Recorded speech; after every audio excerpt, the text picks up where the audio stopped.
Welcome to our Ask Me Any US Stock session. Good morning. If you guys can see and hear me, this type of GM for good morning. Let me just acknowledge all of you. Some of you might have already joined us. You're waiting in the room for a while. Let me just see who is joining us here today. Hi, good morning. We have Ray over here. Hi, good morning. Matthew. Hi, Brandon. Good to see you here as well. I think every Friday you are here, right? Thank you so much, Brandon. Let's see Song as well. Estelle.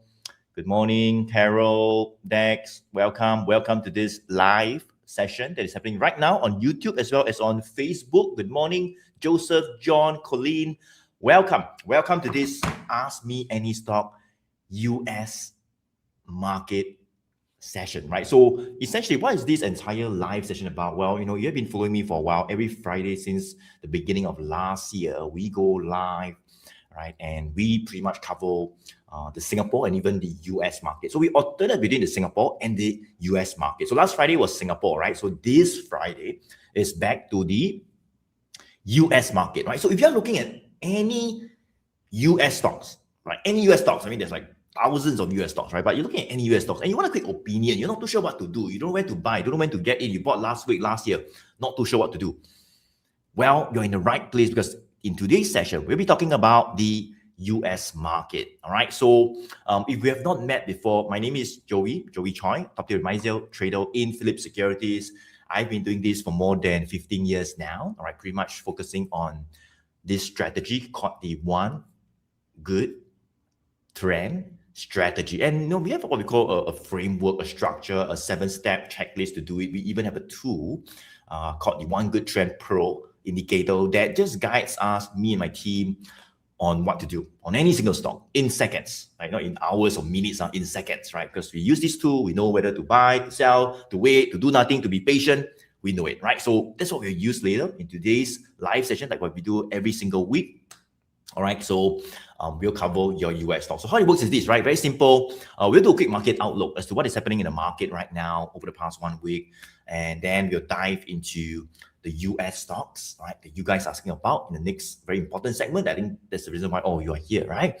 And after that, there will be three US stocks that, you know, me and my team will share with you, right? So I have with me my team, Bervin and Z. Later I'll introduce them. But would it be okay, guys, right now, before we even get started, help me to like and share, show me some hearts, give me some hearts, and that will definitely help out the channel, right? Like and share, right?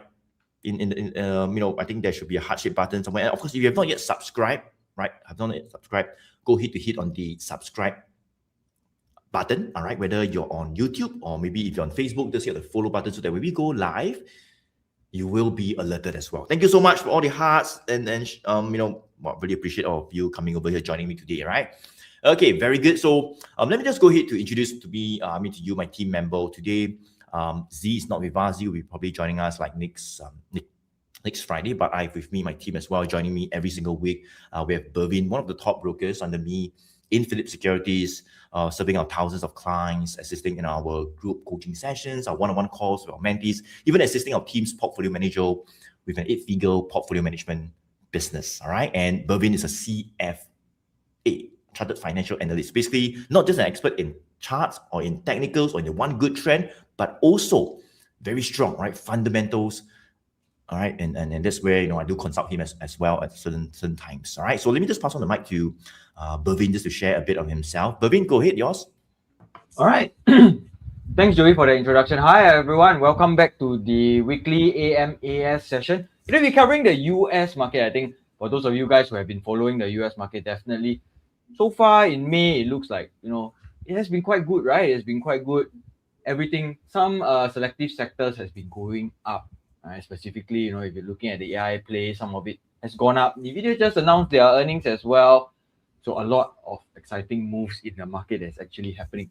So that being said, you know, of course, today is an AMAS session. Ask me any stock, but don't just put the stock in the chat. All right, so if you can give us a little bit of context, all right? Give myself, Joey, or Jai a little bit more context about the stock that you are asking about. Maybe is it you have bought in, you're thinking if you should continue to hold, or you're thinking you should buy more, you're thinking if you should sell, what are the levels that you're looking at. The more information, the better, you know, so we can customize our insight a little bit more towards you.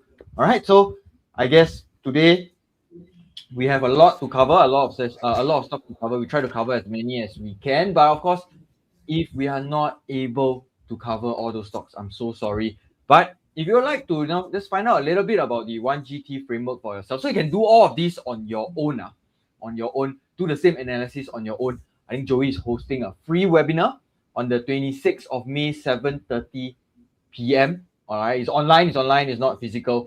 So you can actually sign up for this webinar and find out a little bit more about the 1GT framework all for yourself, and then you can do it on your own as well. All right, so without further ado, I'll pass the time back to Joey to introduce our next team member. Joey? All right, thank you so much, Babin. All right, so yeah, guys, I mean, today, every Friday, we go through your stocks. We don't have time to share the entire, strategy, the whole structure, that will take me like probably about 2 hours. And that's not the goal today, right? The goal is just to give you a quick opinion on your stock so that you have a better clarity, all right, on what to do and what not to do as well, okay? So like what Babin shared, before we even forget, right, even to find a bit more about the entire strategy, the whole framework, well, attend a free webinar, right, next Tuesday, right, 26th of May. The link is right in the chat. Click on it, register for it, and that's where I will, go more in detail. I think that will be where you can really fully immerse yourself in the strategy, what to do, and I will cover in detail, right? So next Tuesday, 7:30 p.m., I'll see you in the webinar, all right, if you want to find a bit more, okay? Now, let me just going to introduce to you my next team member, DJI, all right, also one of the top brokers under me in Philip Securities, assisting our thousands of clients, our group coaching sessions, our one-on-one calls, and our team's portfolio manager as well. And DJI has a special expertise in candlestick, right? So I think he really dived into candlestick, all kinds of price actions. He knows it, and I do consult with him as well. So, of course, he's very, very well versed in the entire one good trend strategy as well, combined with the price action analysis, even more powerful, right? So let me pass on the mic to Jai, right, to share a bit on himself. Jai?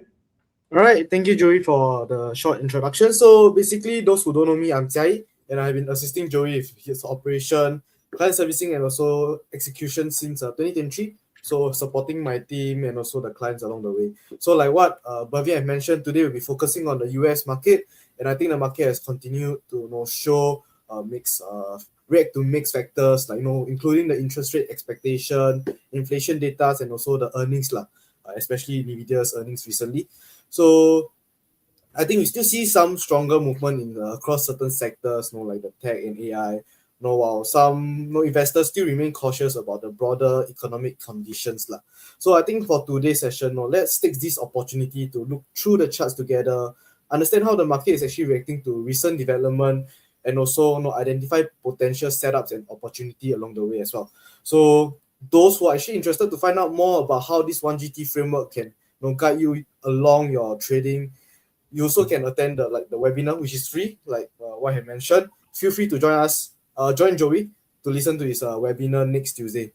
If not, I'll pass on my time back to Joey to cover the US market.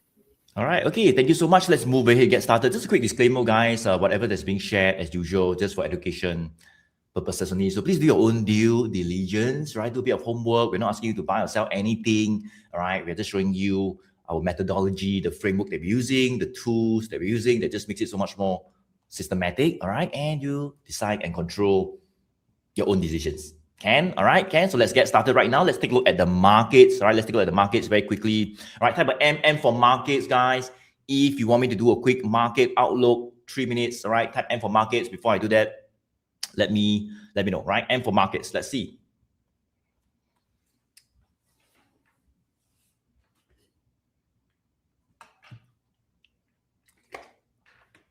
Okay, a lot of markets over here. So let's just do it, all right, like what we do every single week, right? So this is the S&P 500 index, right? 7,445, right? You can see very strong rally since like April. Of course, you guys know about the sell down, all right? In March, when the US-Iran war started, it escalated a little bit. And then there were some, negotiations. The first round of talks went through. Second round of talks haven't really gone through yet, but at least there was some resolution. There was some ongoing talks, all right. And that's where the market has staged a very strong reversal from March, right, all the way. End of March, all the way to now 7,445. Of course, over the past 1 to 2 weeks, we saw a bit of weakness in the tech stock, and bond yields went up as well. Okay, but I think overall the market is still bullish. Why? Well, because let me go to dive into some of the key levels. So for example, this is a very key level for the S&P 500 index, the 7,000. Right, so the 7,000, we have been talking about it, since last year. You can watch our replays for AMAS sessions, and even before the US-Iran war, you can see that we were right, below the 7,000. A team just placed the banner, right? And what happens is that we are below the 7,000. All right, kept below it, went up. Sellers came and pushed it down, up, came back down, and we were kind of like just couldn't break above that 7,000. All right. However, right, we sold off when the war started, rebounded, and over the past 1 month, we broke above the 7,000 psychological resistance level. So that's a sign of strength. That is something very meaningful, because even before the war, we were below it. We just couldn't get above it. But as I mentioned in the previous AMAS session, once we go above 7,000. All right, and we stay above it, right? I mean, don't go up and come back down and then not counted, right? But if you go up, you stay above it, you hold above that 7,000, that would be a new support level. That would be a good thing. So let me just go to change this red, horizontal resistance to a green support line. So my take is this: I think the market has turned bullish for sure, even since March, end of March. It has already turned bullish. The reversal has happened. We are not just reversing, we are attempting to push even higher, right? In case you're still thinking whether it reversed, it already reversed already, in case you don't know when, right? It already reversed. I already mentioned last month already, okay? So it's reversed already. We have broke above the 7,000. That is new support, all right? And the thing here is that we have also found a higher support level, right? So you can see that 7,200 has came out as a little bit of a higher support. So support has gone even higher, all right? So 7,000 to 7,002, and in fact, over the past 2 weeks, right? Not even 7,002, never even go down to 7,002, right? Somewhere as a dip, that's where some bargain hunting came out. Maybe somewhere around that 7,350, right? Maybe somewhere over here, right? 7,340, right? We can see that's where we saw a couple of bullish candles, rebounded, and it is still holding, right? So in terms of the trend, I would say the longer term trend is up. It's been up since last year. The short term trend, we look at what we call the green 20 days moving average line, right? You can see right over here, right? So the green line, if you ask me in March, I would say the short-term trend is down. Look at the green line, down all the way, right? And then somewhere in April, as it began, the green line started to turn up. Then still up. So I would say the short-term trend is still up right now. We are holding above a higher support, somewhere around 7,340. So not even that 7,000 there. All right, I mean, it was like 7,000, then now it went to 7,002, and then now went to 7,340, 7,350. So as long as you stay above these support levels, we're above the 20 days moving average line that is pointing up. I think the market still looks bullish, all right, all the way to this very critical resistance level for the S&P, and that would be the 7,500 level. So I think 7,500 would be what we call a psychological resistance level. So I think the range, if you want to keep it simple, all right, maybe you could just give a bit of allowance. I think this 7.3 to 7.5, $200. All right, this is probably going up and down, resting a while. And I think it's good to rest a while, because if you keep on up, then keep up like that, I think you want to be careful, okay?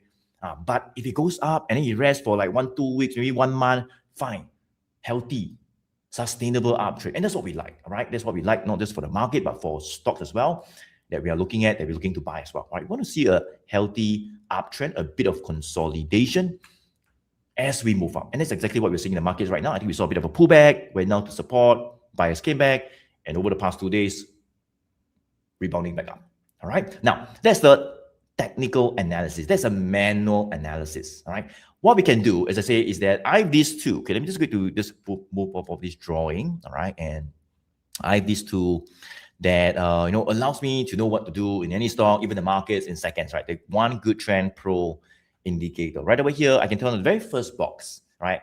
And that would show me, all right, the bullish and bearish signals in seconds, right? So let me turn it on, 1, 2, 3, pump. There we go, right? You can see some red signals come out, some green signals come out. I turn it off, disappear, right? Don't know what to do, blur, right? But once you turn it on, there we go, right? So let's turn it on and take a look. So you can see that for the market, I'll not go too far, but whenever you get bearish signal, like that was in March, right? You can see if you get in, then it starts going down, all right? Even here as well, last year, February, March, you know, when we had Trump talking about tariffs, you got two bearish signals, then we start, you go and get in, you see a red color signal, you get in, then good luck to you, right? It starts going down, down, right? So we get in when we see bullish reversal signals, like what we saw over here in April last year, right? Another one, right? Same thing, right? As I say, the reversal has already happened, okay? And we got confirmations coming out, like not last week or last month, I mean, since like early of April or maybe end of March. You can see we got 1, 2 bullish signals. So yes, reversed, right? And then we broke the 7,000 as I say just now, and then we got another bullish signal, and we have pushed even higher. So that would be other confirmations whereby the market has turned bullish. The reversal has happened, right? Since April. Now it's already like, you know, almost end of May already. So in case you're thinking whether reverse or not, it already reversed. Okay, the bullish signal already come out, already reversed. Right? Now we are attempting to push even higher, right? So I think it looks good, right? Bullish signals are in play. We got other confirmations as well. And, you know, short-term trend, as I say, is still up. So market is still pretty bullish, right? If we were to break above the 7,500 resistance level, that would be a new phase up, right? So I would prefer that you don't, you know, break the 7,500 so soon. I mean, as I say, let it consolidate, let it rest a while first, right? And then consolidate maybe another 1 week, 2 weeks.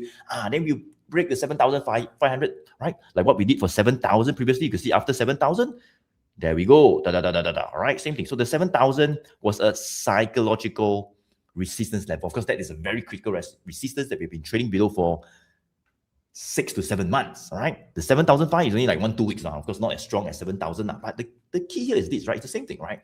If you were to break above a resistance, that could mean the market is prepared for the next phase of upside, and, you know, we could push even higher, all right? So we continue, right, until maybe we see a red bearish signal coming out, and can probably think about, you know, getting out, take some profit, right? But overall, the market is still bullish. People are more or less looking you know, at a resolution between the US and Iran war. Of course, you know, Trump kind of like did a bit of threats, same thing, like threatened, you know, that, oh, you don't, you know, accept the peace deal. You know, I think there was a 5-point peace proposal and stuff like that, right? They wanted Iran to hand over all their enriched uranium, all right, and their nuclear program as well to stop.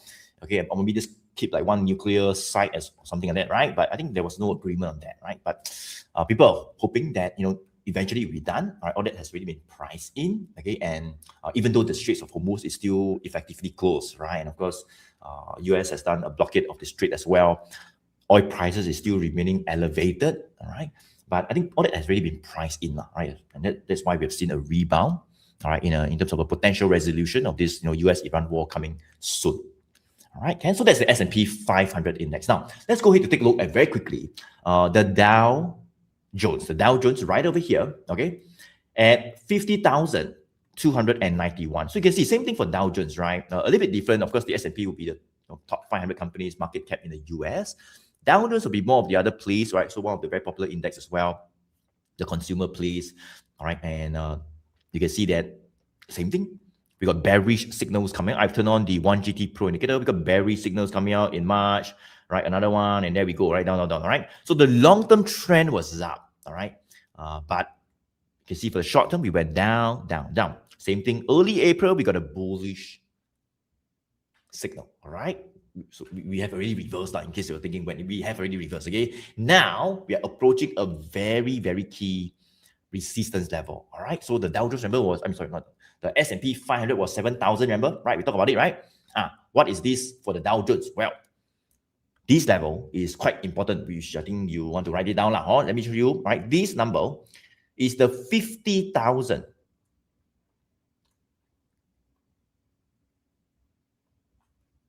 500 level. So 50,500. Right? Why? Well, you can see that right over here in February, right? Right over here, you can see we approach this 50,500, all right? Couple of long bearish candle, long upper shadow. It went up, sellers came back, push it down, 3 days, and after that, it went all the way down, right? So the 50,500 would be a very, very critical level, right? And you can see that over the past few days, right, we are kind of like approaching the 50,500, right? I mean, we are still below, okay? But we are approaching that level whereby, you know, like 3 months ago, right?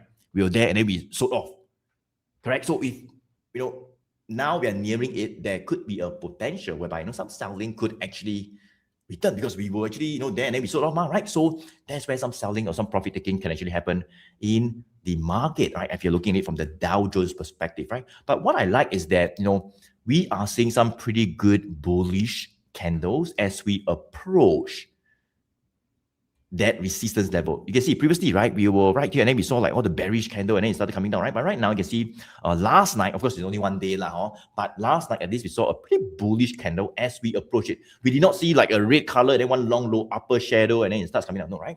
We saw a green candle trying to approach it. I mean, yeah, we're still below, right? But at least we are attempting to near it while still staying bullish as we near the 50,500.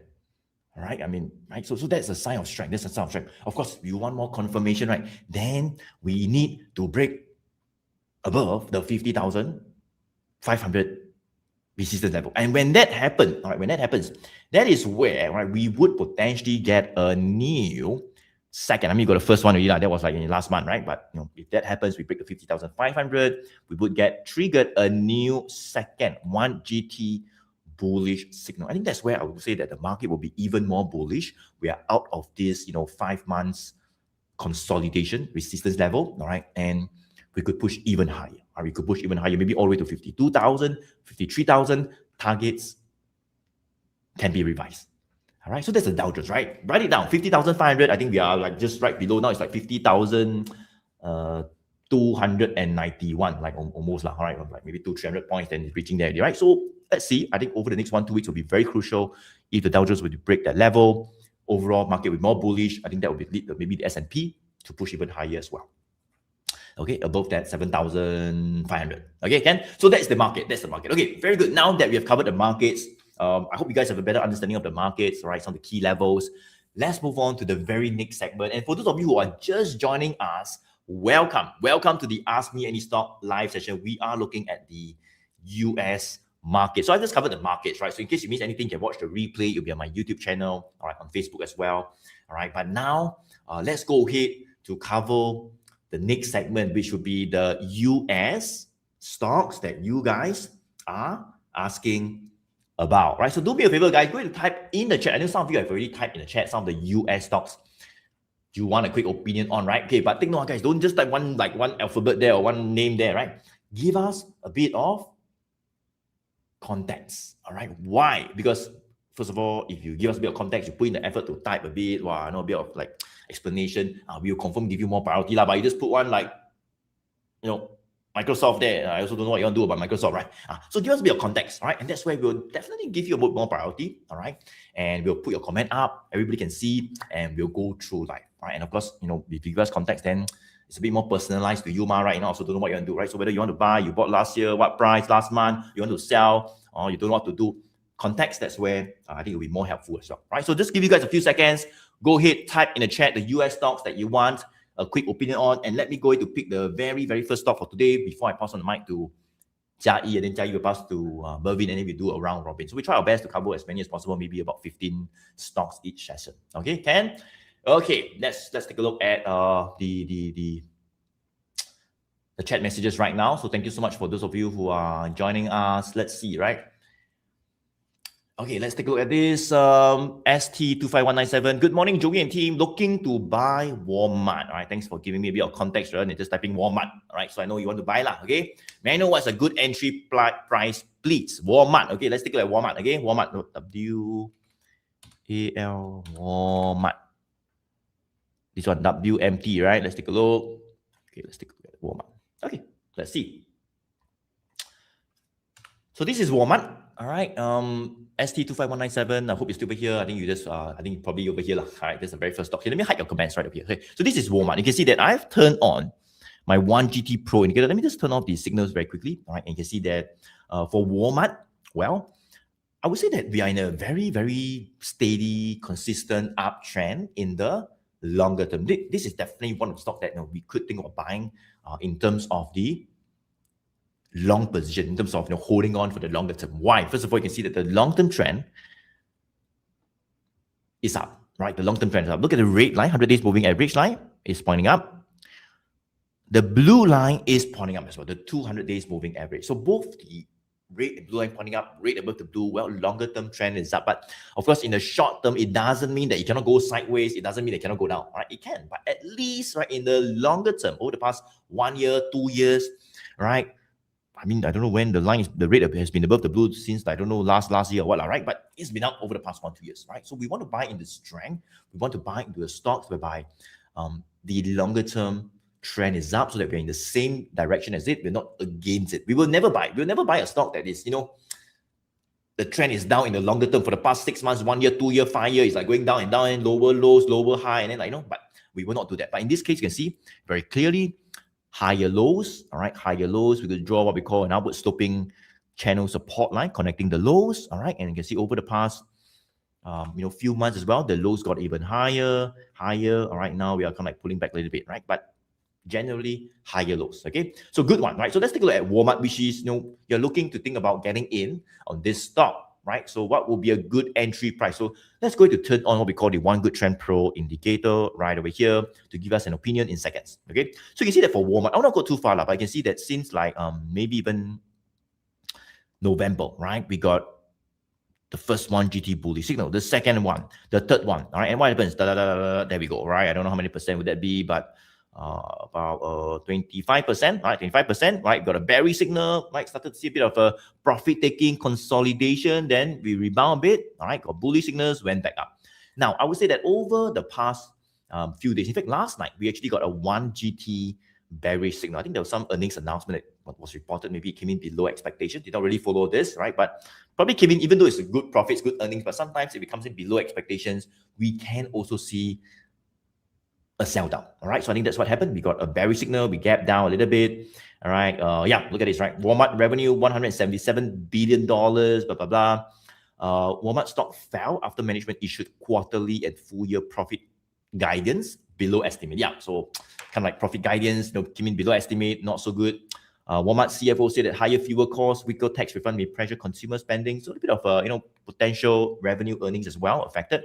And I think that's the reason why we sold off. So it could be a good opportunity as well. It could be a good opportunity. Now, let's see what could be a good entry. All right. So let me just go to, so you got a bearish signal. It came back down. So let me just go to turn off the signal to see what could be a good potential support level. So don't have to rush. Right? First of all, resistance-wise for Walmart, I think you want to write it down.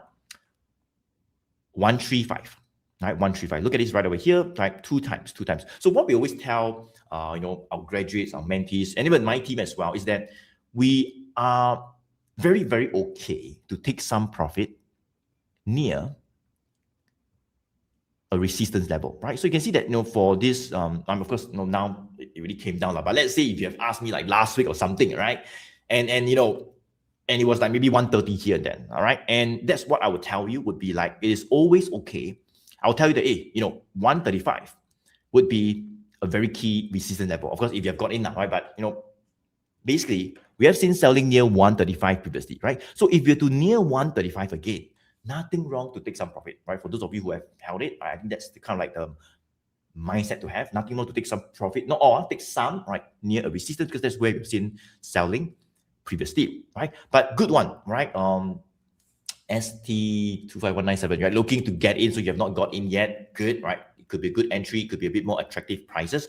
What would be a support level? So 135 resistance, I think that's where we could see selling again. If you're to break the 135, good, we will see a bullish signal. We could see even more upside all the way to that 150 level. So that could be kind of like the upside, I would say, right? Above 135, maybe all the way to 150, right? So that would be the next upside. But before we talk about breaking 135, let's talk about where could be a good potential entry to get back in. Not now, as I said, because we just get down, right? We're seeing a bit of selling. You see the green 20 days moving average line, the short-term trend, starting to turn down, correct? So we could see a bit of weakness in the short term, right? Next few days, maybe, sorry, now it's Friday, maybe next week, like 1-2 weeks, okay?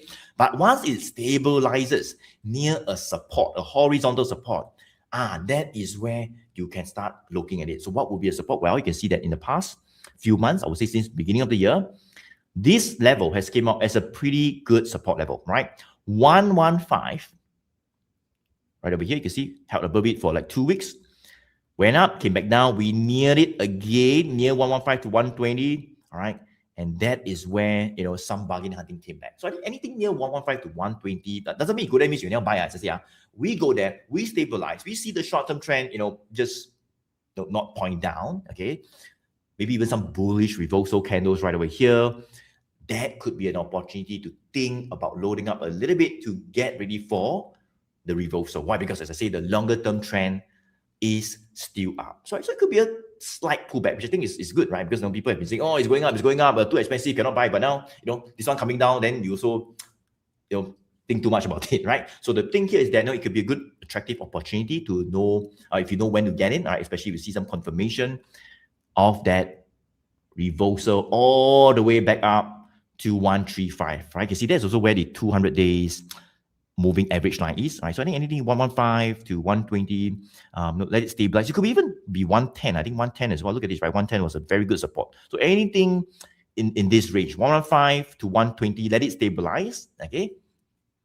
Some bullish reversal candles comes out. I think that is where we could see a little bit of a rebound opportunity to 135. After 135, then it could be potentially back to the 150 psychological resistance level. Okay, so that's the very first stop for today. I hope that helps, right, in terms of when to get back in a good entry price. Okay, let me pass on the mic to Jia to cover the next US stock. Jia, go ahead, yours. All right, thank you, Joey, for covering Walmart. The next stock that I'll be covering on is actually on this counter. I think Simon was asking. Looking to buy TRGP, E2E gas treatment related. So, is it already overextended? So, 4 bullish 1GT in 3rd April 2026 with some pullback. So, what could be a good entry point and what's a good setup plan? So, it looks like Simon is actually looking to enter for this TRGP. Okay, just give me a second and let me change my screen. Okay, so I think TRGP, as over here, we can look at it. The first thing we always look at it is how the trend is like for this counter. So I would say previously it was kind of trading a bit of sideways, downtrending, and I think only in January it started. The 100 days moving average actually crossed above that 200 days moving average. Showing that there could be more strength in this counter, and indeed afterwards it went up above this 200 psychological resistance level, turned into a new support, went up even higher, and afterwards you can see that all the 3 moving averages started to point up and show more strength. And I think if you look at it near term wise, I think previously we can see some support for this Taga Resource near this 230 level. You can see that prices actually broke above this 230 level back in Feb, went up. There's some resistance near this 250 level. Afterwards, kind of consolidated around this price for actually about 2 to 3 months since end of Feb to actually end of April. And afterwards, on 30th April, it actually managed to broke above this 250 level. So you can see that on this day, there was like this, I think called Marubozu candlestick. Actually went up all the way to close to that 260. So actually it was quite a bullish candlestick. Prices broke above this 250 that it was being kept under previously. Then afterwards, the next few days, prices came back down to 250. But on this day, you can see the prices actually opened below 250. But afterwards, buyers actually came in to push the price up above 250. So I would say 250 now is actually a support level that you can look out for. And where could be a near-term resistance? If you look at it, recently the high is near that 280 level. We can see that close to 280 on this day. Actually, buyers actually tried to push out above 280, but sellers came in to take control and start to push it down. So actually that was just like few days back. So I would say near-term wise, 280 might be a resistance for these Taga Resources. Then Simon asking where could be a good entry point. So first thing is we turn on the 1GT buy signal and sell signal. We can see that like what he had mentioned, this counter has actually 1, 2. Let me just circle it for you guys. 1, 2, 3, 4.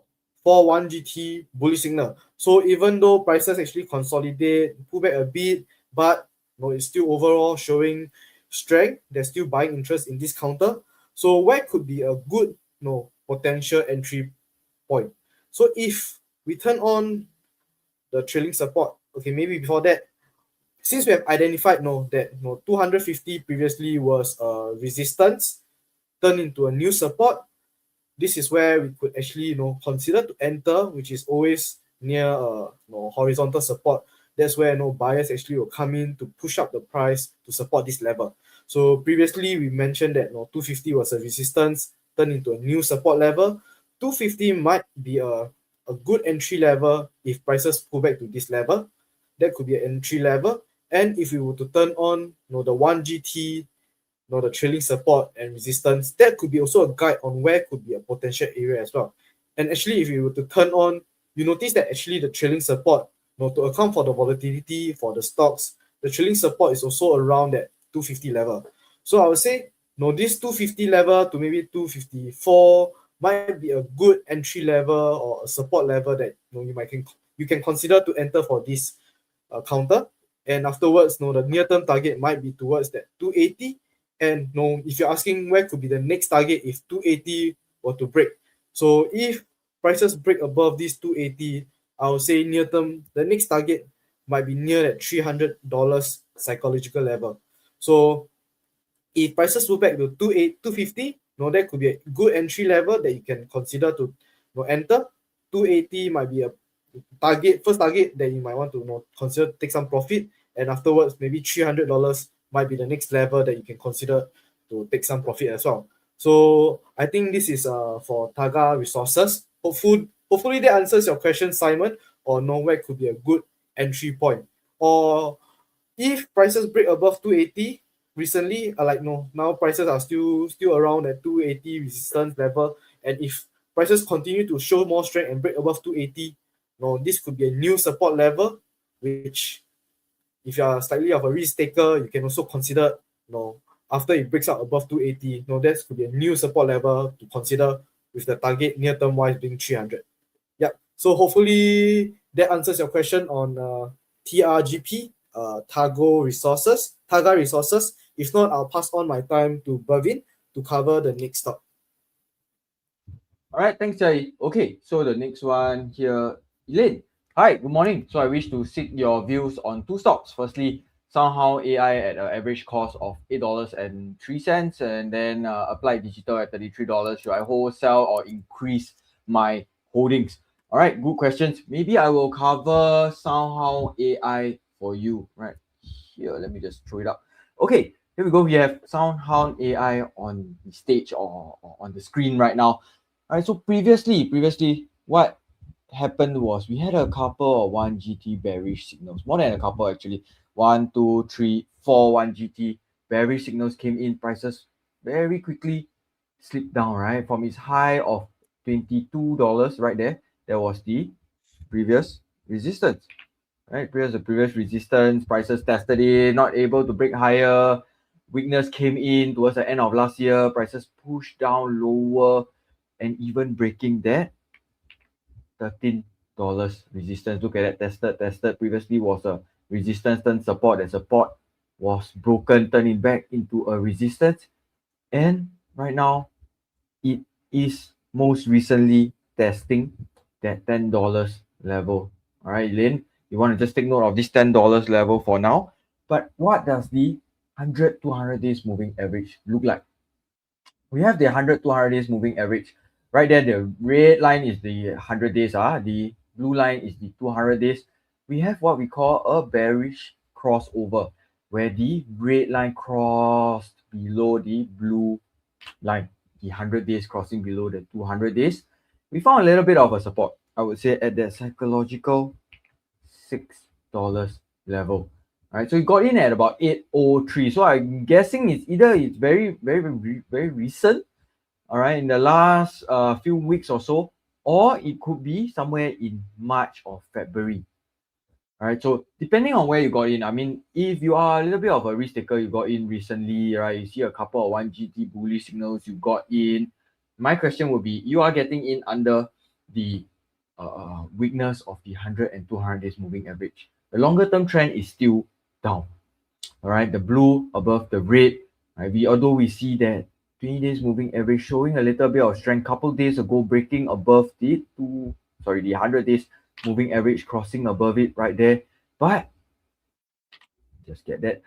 The 100 days moving average is still currently pointing down. A little bit of sideways consolidation.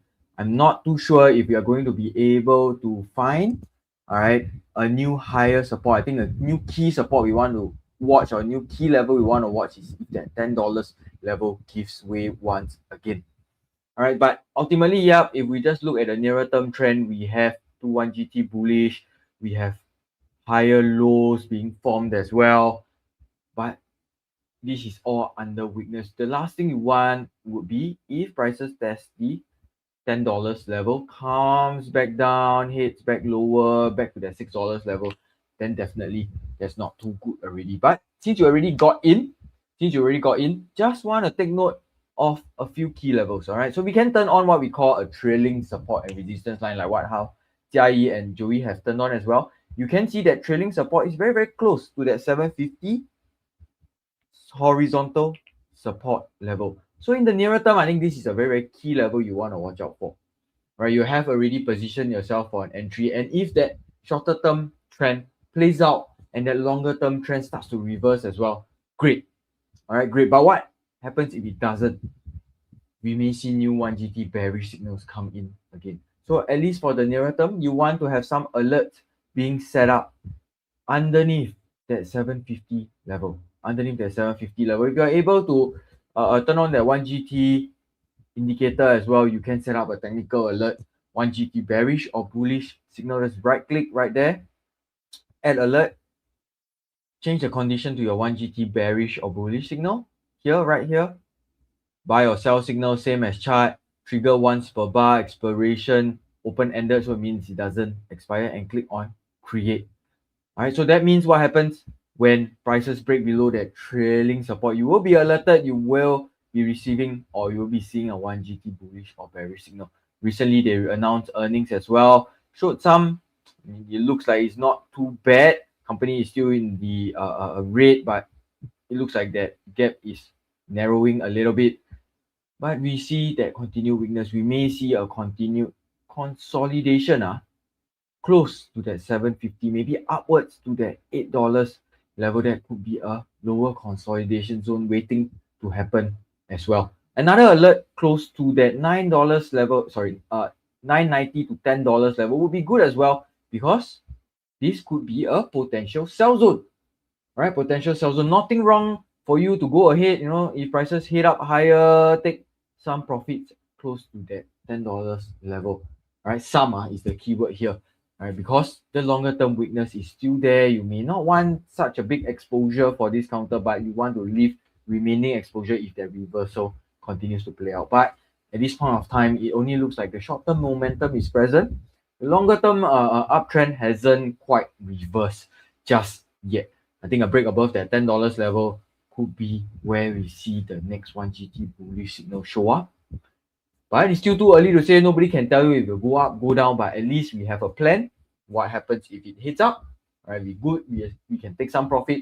If it hits down, we maybe want to cut some exposure, maybe want to reduce some of these positions you have in a counter like this. All right, so that is a very, very quick one for SoundHound AI. Hopefully that helps, Elaine. Pass the time back to Joey to cover the next stock for you guys. Joey? All right, thank you so much, Bhavin. Let's move on to the next one. Okay, I think there's like two of you asking about this stock, so I thought why not just cover it, right? So I think that would be Matthew. Matthew, I hope you're still over here, right? Is Nvidia good to enter now? NVDA, Nvidia, right? So you're looking to enter, is it a good price? Let's go to take a look at a bit. All right, let me just share my screen. Okay, so that's Nvidia. I think another of you asking about Nvidia as well. So let's see, we have Theo coming as well. All right, good morning, right? What is your view on Nvidia, right? In terms of the trend, yes, recently announced and estimated, kind of like big quarterly results, but the share price went slightly down instead. Well, let's find out that. But indeed, right? Let's take a look at Nvidia right now. Okay, so I think same thing. You're maybe looking to get in. Okay, maybe like Matthew like that. But let's find out as to what is happening for Nvidia. So you can see right now Nvidia $219, and over the past few days, yeah, indeed, right? It reported some earnings result, right? Surprised by 6% in terms of earnings to the upside. Revenue went up by 3%. It's a pretty good decent set of earnings, right? Let me just show you right over here, right? In terms of the announcement. Nvidia posted robust data center and networking hardware sales, right? Networking revenue hit $14.8 billion, about triple year, right? About triple year, wow, ago, driven by AI demand and rising infrastructure spend. So very strong revenue, right? Posted revenue above forecast, issued forward guidance, boosted its share buyback of like $80 billion, right? So not too bad, right? I think it's authorized an additional $80 billion in buyback, right? So that's a pretty good thing in terms of a company buying back its own shares, okay? And let's take a look at it technically as to, is it bullish, is it bearish? So this is NVIDIA right over here. And let me go ahead to turn on the 1GT Pro indicator in terms of the bullish and bearish signals. Let's turn it on. And you see right over here, once I turn it on, you can see it comes up with, some red and green signals, right? So I'll not go too far, but you can see previously in like right over here, I would say April, February, right? We got bearish signals coming out. Okay, I think that's the wrong comment. Let me just remove that. All right, you can see right over here, we've got bearish signals. We sold off last year and we got bullish signals coming out right over here. Okay, and we saw a very good recovery from April all the way to August, okay, in NVIDIA. So very, very strong recovery, I would say, from May to August last year.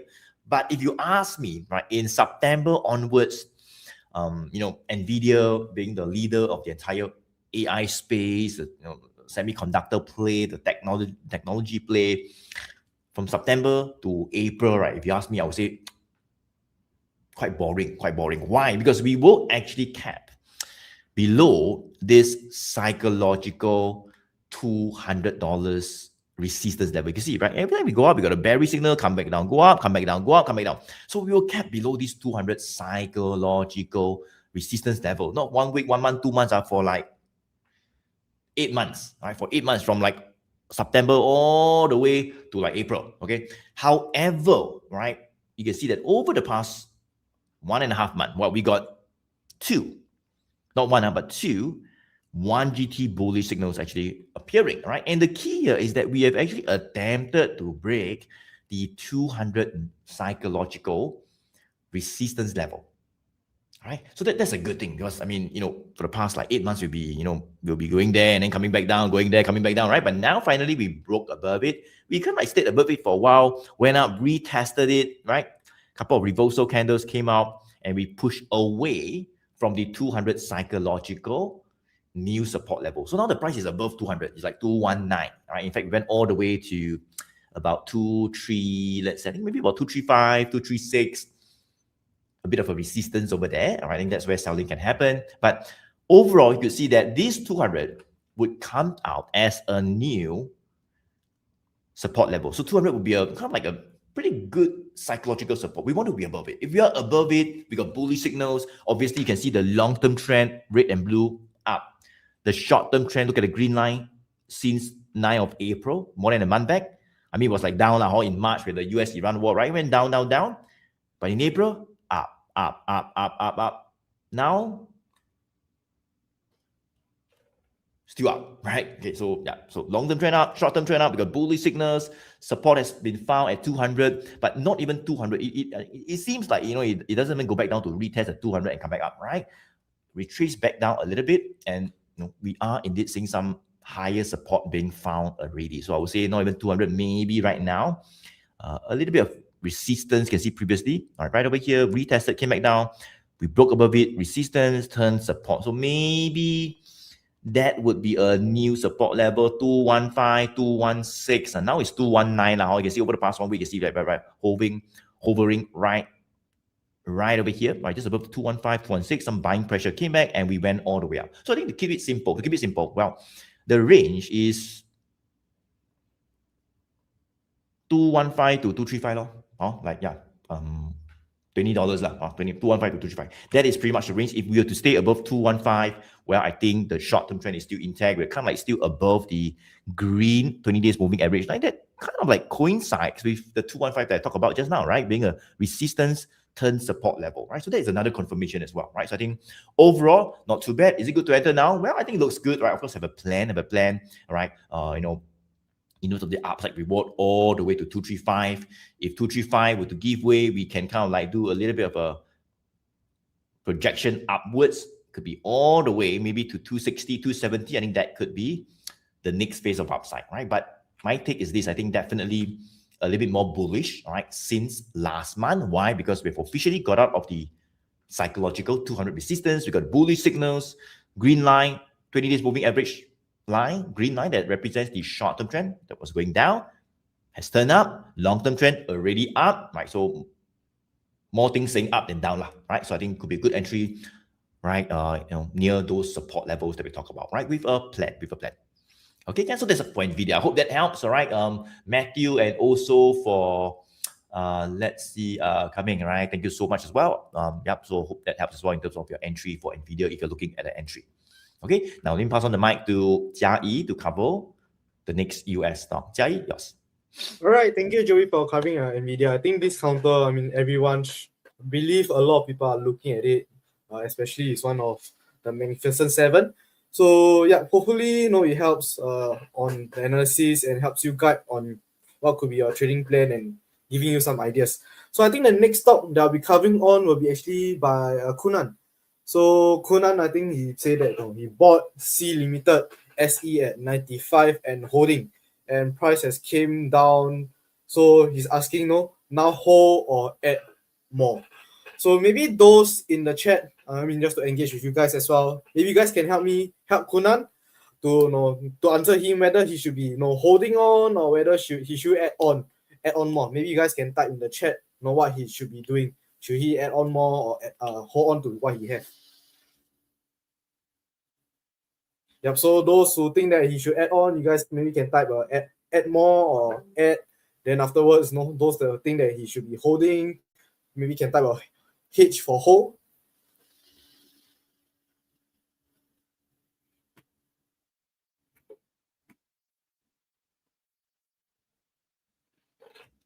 ABC. ABC says sell.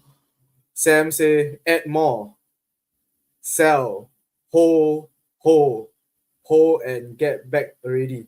Okay, so I think everyone have different opinion. Some say hold, some say sell, some say buy.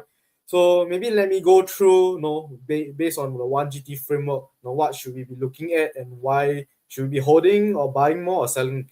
Okay, so for C Limited, let me just remove this so that you guys can see the chart nicer. Okay, so I think for C Limited, we look at the chart wise. I think in the past, last year actually had a good run.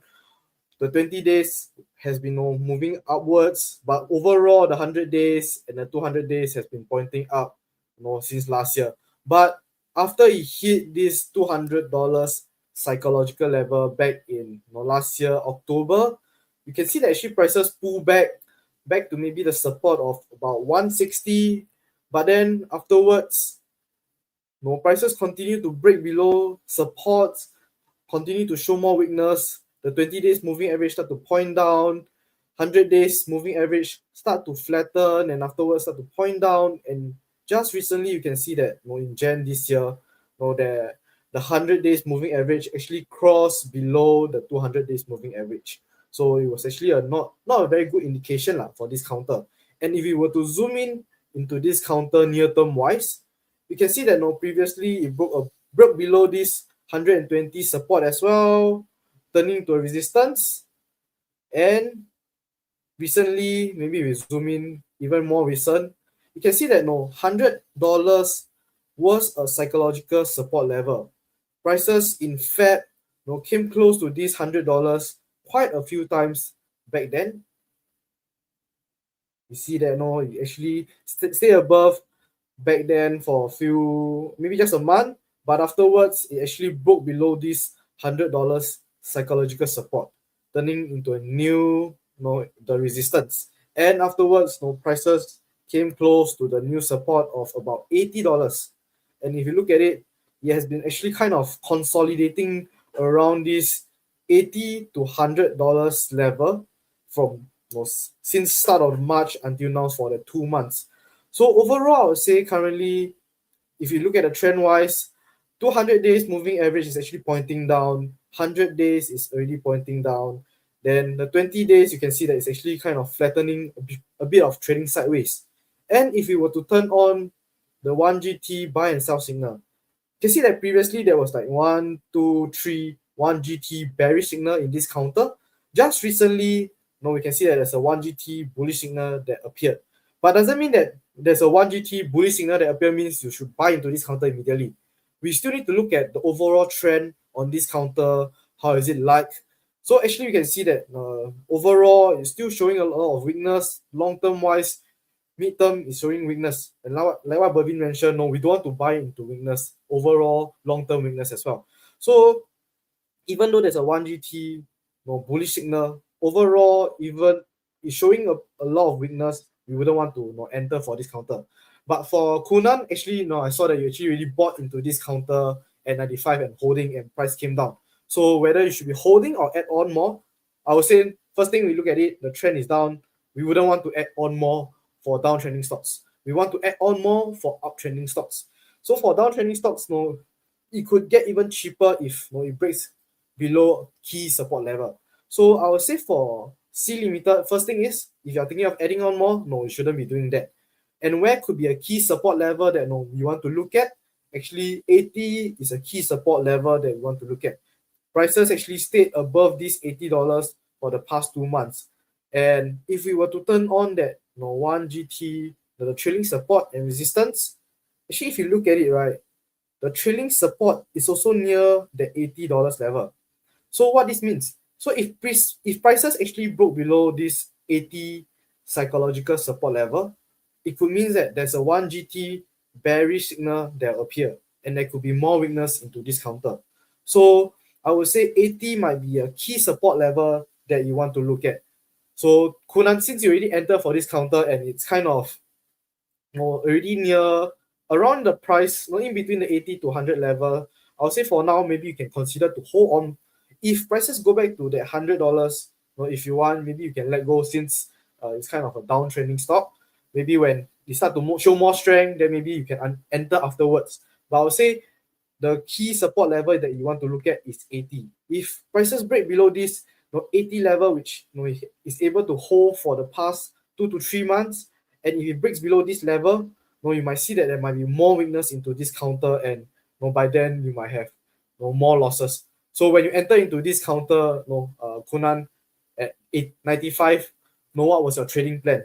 Always make sure that you have a trading plan in mind, thinking where could be your take profit level and where could be your stop loss level if prices goes against you. Yep. So I'll say just a quick summary on C Limited. It's kind of downtrending. Short term wise, is trading sideways between 80 to 100. Key support level to monitor is actually 80. If prices break below 80, you might want to have a stop loss plan. But for now, I'll say you can still consider to hold, but not add on anymore. Yep. So hopefully that answers the questions on C Limited. Yep. If not, I'll pass on my time to Bervin to cover his next stock. All right, thanks, Choy. Okay, so the next one, not really a stock, but an ETF. Kit, hopefully you're still here. Kit, hi, good morning to you as well. Can I know SLV? SLV is the ETF tracking silver. I bought at $90 in February. By any chance, will it be going up to $90 again? Okay, let me just take a look. Okay, so to answer your question very quickly, by any chance will it be going up to $90 again? I don't know. Nobody will be able to tell you if it'll be going up to $90 again, but at least what I can tell you right now is in the past, in 2025, okay, at least for the first half of 2025, silver doesn't trade with such volatility. It doesn't move. It doesn't carry that kind of same intrinsic kind of move as a stock, right? It trades like a precious metal. It's not meant to be moving a lot. It's not meant to be moving in such a wide range. But I think sometime in September, it started to trade a little bit more speculatively. A little bit more of a retail traders starting to come in. Institutional traders also started to come into silver. Now, as that volatility started to die down in February, we do not see much of an up move anymore. The same kind of volatility has not been carried over, but the amount of volatility in the early half of 2025 is still lower than what it is now. All right, so there could be still an opportunity for silver, but right now it looks like it will just it has just been consolidating in a sideways move. Let me just zoom in for a little bit. We focus on what has happened in 2026. All right, so this is what has happened in 2026. It has touched the all-time high of $110. That's the resistance. All right, and subsequently we see a 1GT bearish signal come in. All right, prices started to head down lower. Those that have bought silver previously have started to do a little bit of profit taking. I found a little bit of a support, very close to that $60 level. All right, maybe that 60 to roughly about that $65 level. I would draw like a buy zone right there. And we have just been consolidating, in this level. As you can see, if I just draw a path for the stock, it just move like that. All right, so it's just been consolidating pretty much within a range of 60 to about $80, a $20 range, a very respectable range if you're looking to do a little bit of range trading. But you had gotten in closer to $90, right? Maybe as prices was heading up higher in January, or say you got in February. So February could be somewhere here, all right? 30th of January upwards earlier to early Feb. Early Feb don't have $90 left. So probably it is end of January you got in. End of January you got in $90. Just been moving sideways right now.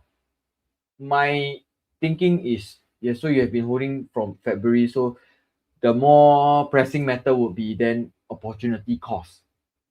All right, opportunity cost rather than if prices were going to be heading back to $90. How long will it take to head back to $90, even if there is a chance? Because it has been moving sideways for the last 3 months already, 3 to 4 months already. So I don't know whether in the next couple of months, whether it'll go back up to $90. And even when it hits back to $90, then the next thing that people will always say is, hey, $90 already, break even. No lah, I think it will go back to 110. Then you won't sell at $90 ma, because your $90 is your break even price. Now it has just broken even. You have been holding on for so long already. You may run into that psychological issue where you do not want to sell at $90. All right, so the opportunity cost is one thing right there. And what does the trend looks like?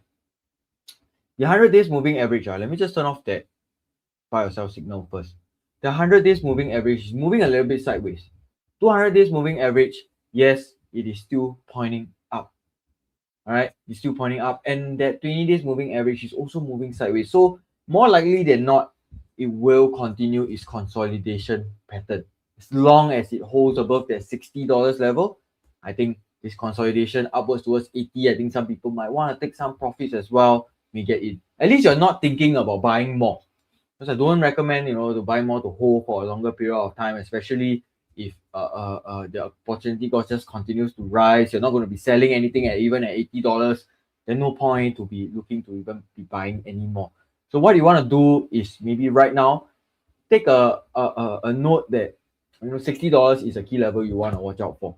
If it falls below $60, prices will definitely be falling below that 200 days moving average. You can or possibly be seeing that 200 days moving average also starting to point down. Then your position may not be as favorable anymore. So perhaps what I could suggest for you is, if prices head back towards that $80 level, all right, close to the $80 level, yes, you'll be in a loss. But before sellers come in to take over, push prices back down to $60, reduce a little bit of position first. All right, small loss, $10. I don't know how many shares you have, but if it's not too big of a loss, I think maybe you want to free up some capital. Look at other opportunities as well. All right, so currently we have a 1GT bearish signal. But if I were to turn on that trailing support and resistance, you can see that trailing resistance is close to that $80 level as well. So that is where you can start to also really truly expect some selling pressure to come in. People want to take profits. They have bought some at 60 as well. They've been holding for maybe at least a month or so, or maybe some of them even since March. Definitely they're looking to free up some capital, take some profits. Maybe you can do that alongside them. You can take some capital out of this ETF, place it into another ETF, place it into other opportunities as well. Because like what Joey have said, the market looks like it wants to be bullish at least it wants to look like it wants to push higher. So then in that case, you don't want to have your funds stuck in a counter that or in an ETF that is not even moving in the correct direction as the market at this point of time. All right, so I think that is more for SLV. I hope that gives you a little bit more direction, at least for the next couple of weeks or so, what could be happening for SLV. I cannot be, I wouldn't be able to project too far out for you as well. All right, so Kit, hopefully that helps. Pass the time back to Joey to cover the next stock for you guys. Okay, thank you so much. Bavin, let's move on to the next one. Okay, and that would be this stock. I think it's a very interesting stock. We have been watching it since last year. Very heavy selling, came back past few months. But now it seems like, we're starting to see a bit of strength. All right, and that is asked by SL5331. All right, how about IBM? Thanks for giving us a bit of context. So it's a bit short, but at least you're telling me that you're looking to buy and hold, right? Looking to buy and hold, maybe buy and not just trade it, but maybe the hold, right? But not too sure hold means like hold for 1 year, 2 year, 5 year, 10 year kind of thing, right? Right? But at least you're looking to buy. Okay, so let's take a look at this stock right now called IBM, $252. So I'll not go too far for IBM, but maybe just up to maybe last year or last year, you can see that the long-term trend has been up. This was one of the actually very good tech plays as well, right? Together with like Nvidia, Broadcom and some of the semiconductor play. All right, you can see that we got bullish signals since like July 2024, all the way up, bullish signals. There we go, all the way up. Another bullish signal last year, September, all the way up, right? But over the past 2-3 months, since February, right? We actually got what we call a rate 1GT bearish signal. And just in case you guys don't know what is 1GT. 1GT stands for one good trend, right? And what is this one good trend about? Well, that's the name of the strategy that I've been using for the past 15 over years, right? So, just a short form for it, we call it 1GT, right? So as I said, I don't have time to explain the whole strategy with you. The link is right in the chat. The tip, just place the link in the chat, right? That's where you can attend a free webinar, but pretty much that's the name. Because some people actually ask us, hey, what's 1GT? Short form, one good trend, okay? Now, very simple. You could see that we got a 1GT bearish signal appearing, right? Well, that would be a sign that the stock has gone a bit, weaker, all right? And if you take a look at it, well, at a point in time, the longer term trend was still up, all right? Red above the blue was still okay. However, the green 20 days moving average line, it was up, flat. We got a bearish signal. It started to point down, right? So when we get a bearish signal coupled with this short-term trend also turning back down, not good, right? Get out, take some profit, right? That's what we always do, all right? We don't want to just hold all the way down, all right? Why not, get out first, and then when a bit more stable, some signs of reversal, then we get back in again, right? We want to wait for the trend in the short term to confirm itself, right? To show us the signals to get back in, so that we don't just, wipe out all our profits and then, hold it all the way down, all right? So you can see we've got a bearish signal, went down, all right? In fact, got another bearish signal last week, but over the past few days, in fact, last night, finally, right, we got a pretty good one good trend, the 1GT bullish signal. I mean, look at this, right? So there was like, it was like bearish, and it went down, right? It got a bullish signal, right? So same thing. Now it seems like we got a 1GT bullish signal right here. Last night. I mean, I don't know whether it got all the way up, but at least we got a one good trend, 1GT bullish signal appearing. There is definitely, right, some good buying pressure coming back. We are definitely seeing some signs of a reversal, right? Now let's take a look at what we call the green 20 days moving average line. So you can see, right, as I say, the green 20 days moving average line give us an idea of the short-term trend, right? It was like down, flat a bit, and down, flat and down, right? But over the past 1 day, I mean, it's only 1 day, I mean, it just happened last night, right? Okay. And what was the news? Okay, so I think those of you who have been following the news in the market, you can see that IBM to get $1 billion from the US Commerce under the Chips for Quantum, all right, kind of like policy, right? IBM has $1 billion in cash, IP, and talent to form Anderson, okay, blah, blah, blah. And yeah, so there's some news behind, them getting like $1 billion in funding, all right, for this new project, which is positive news for sure. That's why, yes, see the very strong gap up bullish candle, even pushing higher after it opened. All right.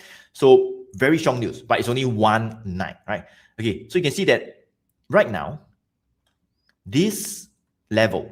Okay, so let me just go to remove all the lines. I think this level is very critical, right? This level would be, I mean, for SL5331, you're looking to buy and hold, right? This level will be very critical because this is what we call a very key resistance level. This is the $260 psychological resistance level. Why? Well, you can see that we are right here. We broke down, we sold off, right? Same thing over here as well. It was a resistance level, we went above it, right? It was a support level, we got a bearish signal, it went down. So we have always been, just moving up and down this, resistance, turn support, support, turn resistance level. Of course, right now, it is a resistance because obviously we're still below it. Right now, it's like 252, which is very near 260. It's like $8 only, right? Which is like quite near, right? But we are still below it, right? So we are very near this 260, whereby every time we hit there, we come down, right? In March, we go there, we come down, right? In April, we go there, we come down. 4 times there. Every time we go to 260, come down. I also don't know why, but it's the fact, right? We always hit there, we come down, right? And we always see bearish candles, coming out a little bit, 2-3 days, and then we sold off, okay? Now, I'm not saying that you cannot go up, right? What I'm trying to say is that this 260 is a very key resistance level, okay? We got a first 1 GT bullish signal last night. Pretty good, impressive news coming out, all right? We saw a very strong rally, okay? But the thing is that we are very near this resistance level at 260. So normally we don't encourage people to buy near a resistance. Why? Because as I say, we have been there 4 times and then we come back down, right? I don't know the 5th time or 6th time we're coming down, right? So we try not to buy near a resistance, because if you get in there, then you ask me why it come down, because you're buying when it always come down last time, right? So we try not to buy near that, okay?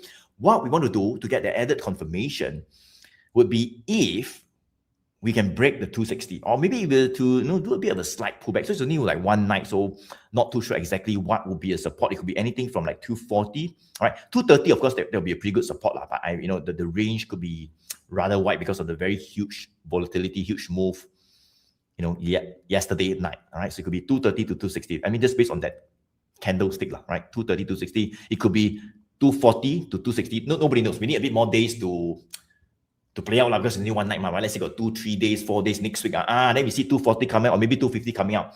All that could be good support levels. But right now, I would say if you're looking at the support, maybe 230 to 240, potentially where some bargain hunting can come back. You could think about entry right over there, okay? Because at least a bullish signal have appeared.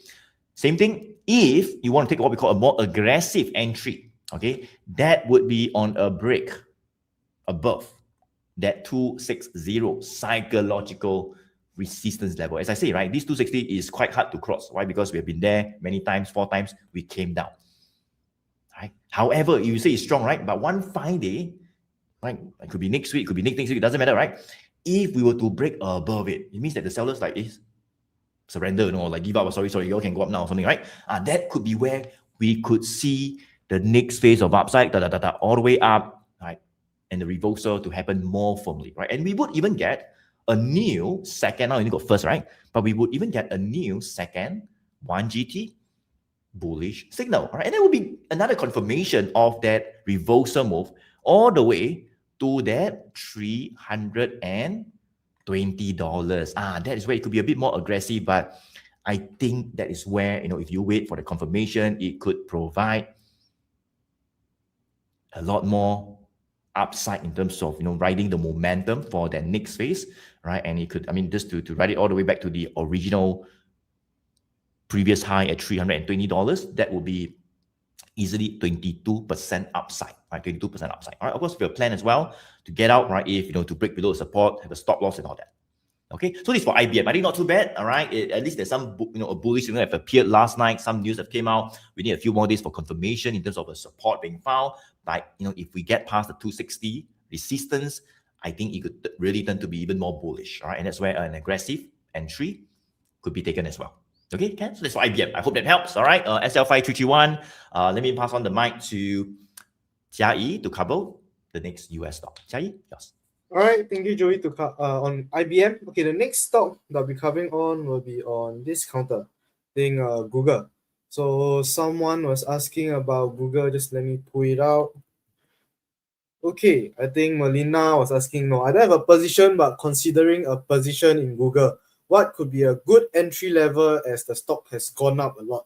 Okay, so first thing, I mean, when I look at a chart for Google, we can see that no, all the 100 days, 200 days, and even the 20 days moving average is pointing up. So it's actually a counter that no, is good that you're looking at and considering to enter, since the strength and the long term wise, the trend is still up and still strong for this counter Google. So I mean, if you're looking at what could be a good entry level, okay, maybe let us look at this chart, look at this counter, how it's where could be a support and where could be a resistance and where could be a potential entry level for you to look at.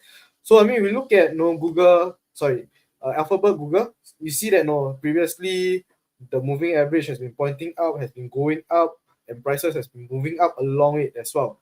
Previously, it was kept under this 350 psychological level. You can see that back in Feb, actually it was kept under this 350, couldn't break above this 350, came back down to actually around at 280 level.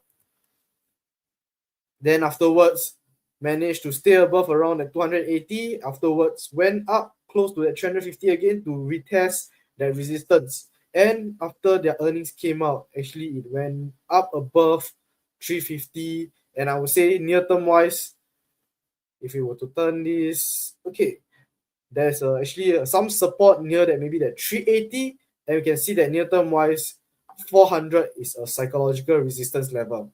I mean, we can obviously see that prices actually tried to test this 400 quite a few times. Went up a bit, but afterwards came down close below this 400. You can see that these few days prices was slightly below or slightly above 400. So I would say 400 is a psychological resistance level that we want to look at. And on this day, you can see that on 18 May, actually prices did went above close to that 410, but sellers took control and pushed back the price back down to 400. So this is kind of like a bearish candlestick. Prices actually shows that there's a resistance near that 400. And now prices are moving back closely to that 350 level, 380 level. So if you look at Google, overall, first thing is the trend is showing strength. Long term, short term is doing well. This is a counter that you can look at. So where could be an entry level that you are thinking of entering for Google? I'll say near term wise, if you want 380, this level could be an immediate entry level that you can consider to enter for this Alphabet. But if prices break below this 380, I would say 350 might be a good entry level, but I'm not too sure whether prices will be able to pull back to this level, about at 350 to maybe at 360 level, because prices has gapped up from this 350 resistance level. So not too sure whether prices are able to come back down to this level.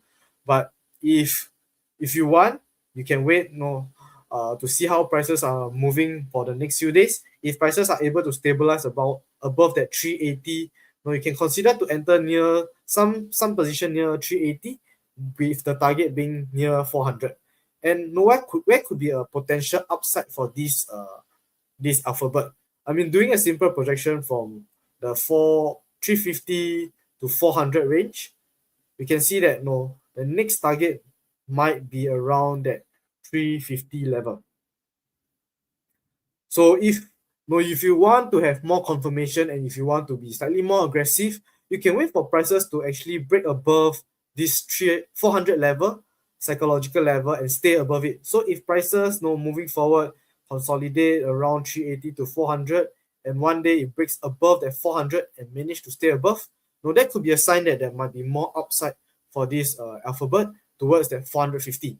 So if prices manage to break above 400 and stay above for the next few days, we can see that this could be a new support level, with the target being at 450, which could be might be a better setup if as there's more upside from 400 to 450.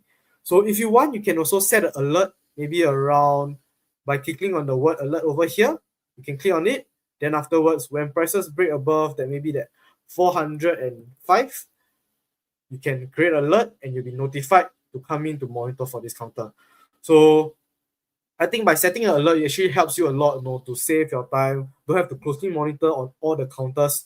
And when it breaks above certain key levels that you identified, it actually alerts you. And by then when it comes in, that could be just a quick glance, and then you know where to enter already. So you don't have to always closely monitor for. By setting out alerts, it really helps you a lot. So I think that's for Google Alphabet. And I also believe that clients under us that are under Joey have also received the monthly newsletter. So for Google, it's also a counter that are also in our watch list, and also a counter we have previously mentioned. I think this month in May, I think this was also one of the counter that we covered in our newsletter. And the upcoming monthly newsletter will be out next month, start of next month, usually first Monday of each month. So I mean, those clients under us, I believe they have been receiving the newsletter and should know that this counter was one of the counters that we covered.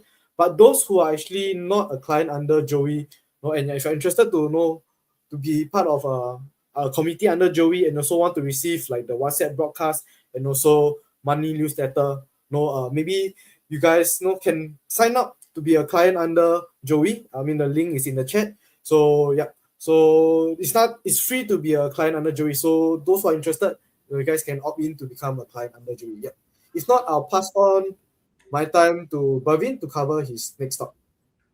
Maybe I can just chime in a little bit, right? I think Jai mentioned a very good point. So I know today, guys, we are talking about the US market, right? US market, right? But for those of you who are, I believe many of you are actually clients of mine in Philip Securities. That means you have a trading account under me in Philip Securities, right? Let me know this type of C for client.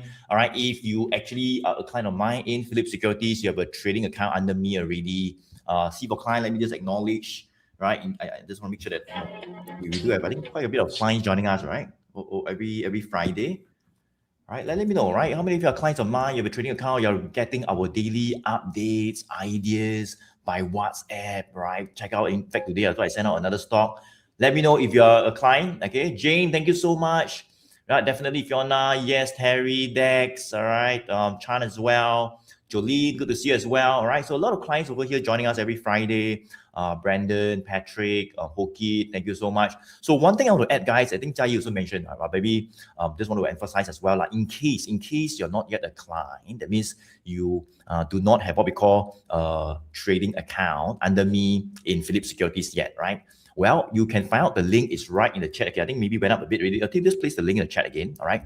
Find out how you can become a client of mine in Philip Securities for free, right? That means you just need to have a free trading account. I mean, open trading account is free, right? So you just need a free trading account. Why? Why do you want to have a trading account? I mean, why? Because basically, as a client of mine, that's where you get some of those top ideas, like what many of our clients are getting, like Simon, Carol, Patrick, Brandon is getting every single day. Top ideas, so that you can actually act on them much faster than the time you take to do a live AMAS session like this, whereby the price maybe have gone up a bit already lah. So find out, especially if you are trading in Singapore, you have a Singapore normal trading account in somewhere, but you don't get any service from your own broker. Your own broker never send you any idea lah. No video, no training.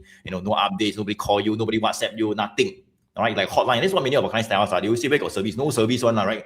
And they do themselves online, own self log into the app, that kind of thing. And then nobody care about them, right? So you do not pay anything more. Find out how you can become a client. Link is right in the chat. That's why I look forward to work together with you, closer with my team, send you some of our private training videos, especially for clients, and of course, some of our top ideas, right, daily, okay? For free, at no additional cost. Ken, okay, Ken, I hope that's a bit clearer, Ken. And let me pass on the mic to Bhavin. Bhavin, go ahead. Yeah, go ahead. All right, thanks, Joey. Okay, so yes, the link is in the chat. Just click there to find out a little bit more how to be a client. We look forward to work together with you. Next one, let's just see here. Found something interesting.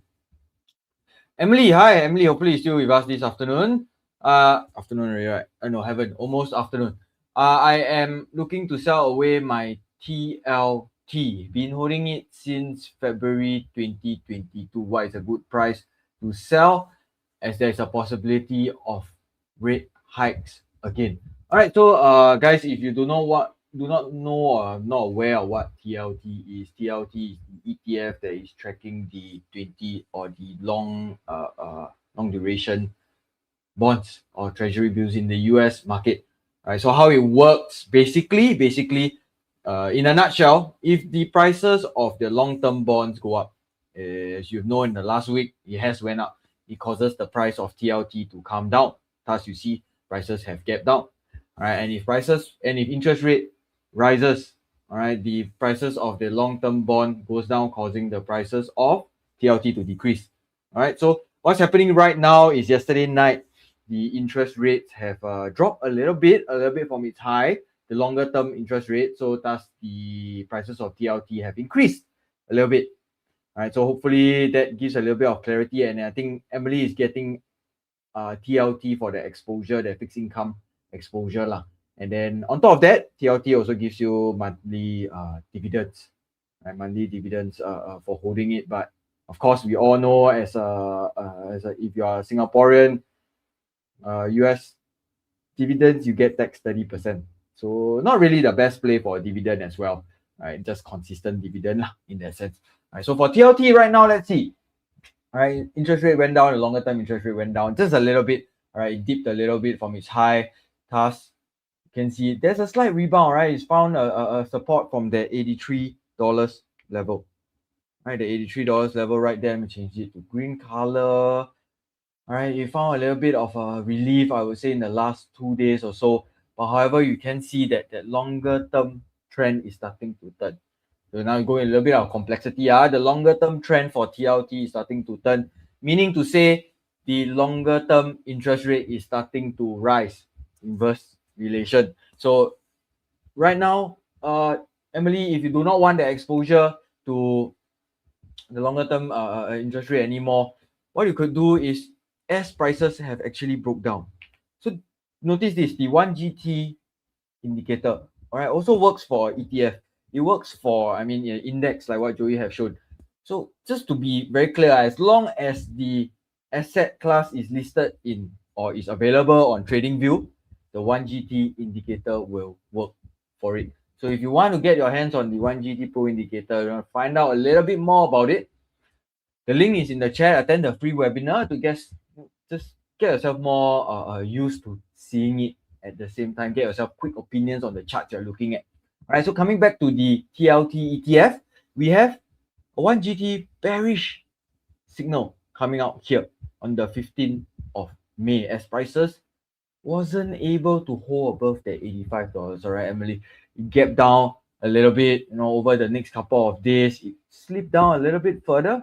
And right now, yesterday we closed at about the $84.22 level, very close to the $85 level. I believe if you've been holding since February 2022, let me just get rid of the comment. I think it's blocking my, right, let me just off that banner also. Okay. You have been enjoying the dividends for 1, 2, 3, all the way every month, all the way back to 2022.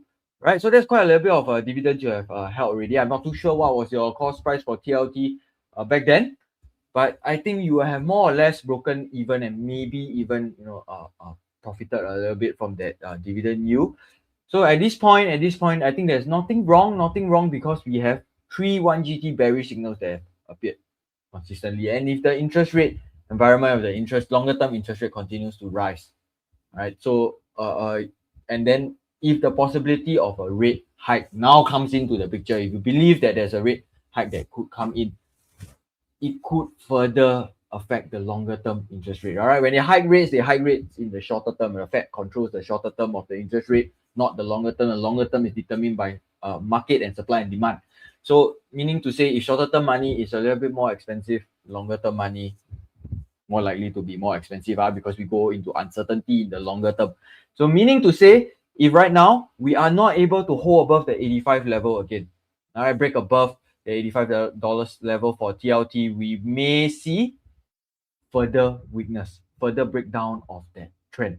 All right, then that 100 days, 200 days moving average could further extend out to point down lower, and then now we have a longer term downtrend forming for TLT. So that's not a good sign. We are right now very, very close to the $85. If you want to take some positions out, take some money out of this position, I believe in the next few days or so, you may be able to do so, free up the capital. Nothing wrong to take a new position again if your sentiments change, if your thinking change again, and the market sentiments change on longer term interest rate. Once again, we hope that it comes down again, and then you can come in to take a position, new position above the $85, which I think will be a much more conservative entry if we break above it, as that 100 days and 200 days moving average could once again cross above each other. A little bit like what had happened in October of 2025. We could have history repeat itself then, and then I think you will have a much better entry to ride that reversal upwards towards the $88 level once again, and then maybe subsequently breaking above the $88, then you got more upside. But right now you're trading or you're holding it under weakness. Tend to do not want to do that. You don't want to extend your risk any further, especially if you have, you say in your message that conviction that the possibility of a rate hike could come in once again. All right, so that is for TLT. Very interesting one for you guys who want to have some exposure into fixed income in the US side. This is one of the ETFs to look at as well. Passing the time back to, I believe, Joey to cover the next stock for you guys. All right, thank you so much. Let's move on to the next stock, right? So I think Bervin talked about this treasury bond. It might seem a little bit more complicated, bonds, yields, and kind of thing. My next one will be very simple one. I think all of you also probably will know this company for sure, Okay, let's take a look at this. This one will be a McDonald. All right, Lillian, I want to buy McDonald. Need your advice. Thank you so much for giving us a bit of context, right? So I look at your McDonald. A long time never eat my McSpicy already, right? Maybe you want to eat already. Okay, but having said that, right, eating the McSpicy or the French fries and stuff, that's one thing, right? In terms of investment on the stock, we also want to know when to get in also lah. Okay, so doesn't mean like to eat the McSpicy or the burgers, then you just anyhow go and buy the stock. So okay, we'll try to get in at the right time. Okay, so this is McDonald right here, $284. Okay, and you're looking to buy, right, Lydian? Thank you so much. So my take is this. Okay, let me just go ahead to turn on the signals, right? So you can see this McDonald in a matter of seconds. We can turn it on and let's see what it says, right? 1, 2, 3, boom. There we go, right? So for McDonald, if you ask me, well, I mean, maybe I should ask you guys over here, right? Well, what do you guys think about McDonald? Do you think it's time to buy right now? All right, type B for buy, W for wait, guys. If you can help me out, just type in the chat. What do you guys think, right? Let's help Lydian out. B for buy, W for wait. Let me know. What do you guys think? Type in the chat. All right, let's see.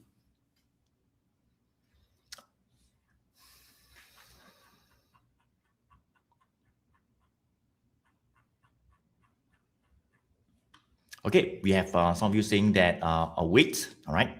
5L1 wait. Brandon saying wait as well. Dex, thank you so much, saying wait as well. All right, let's see. So wait, start to nibble a bit. I'll observe the trend. Thank you so much, Nikki, as well. Okay, Ken. So I think most of you are saying wait, and the reason is that we have got what we call rate bearish signals coming out. Not last week, guys. It's quite long in March. It's like almost 2 months ago. We got the first one GD bearish signal coming out.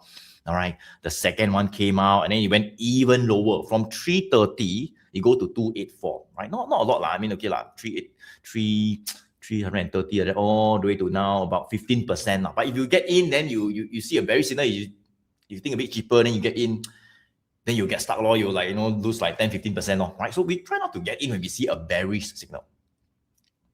Does it make sense, All right, Ken? So you might ask me, Joey, then when do we want to get in? You say, wait until when? Until Christmas, then really go up, rebound back already, right? So what are we waiting for? Well, let me just go ahead to maybe point you back okay, so you can see we got bearish signals since 2 months ago. Let's take a look at maybe over here, right? Maybe just last year, okay? You can see that same thing. We got bearish 1, and then some got 2, and then got 3, and then got 4, right?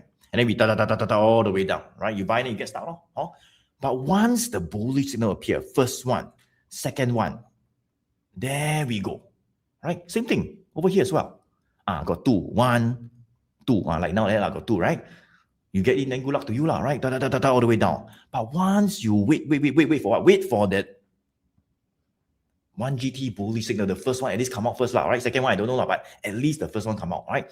Then the short-term trend, the green line, also reverse back up as another confirmation.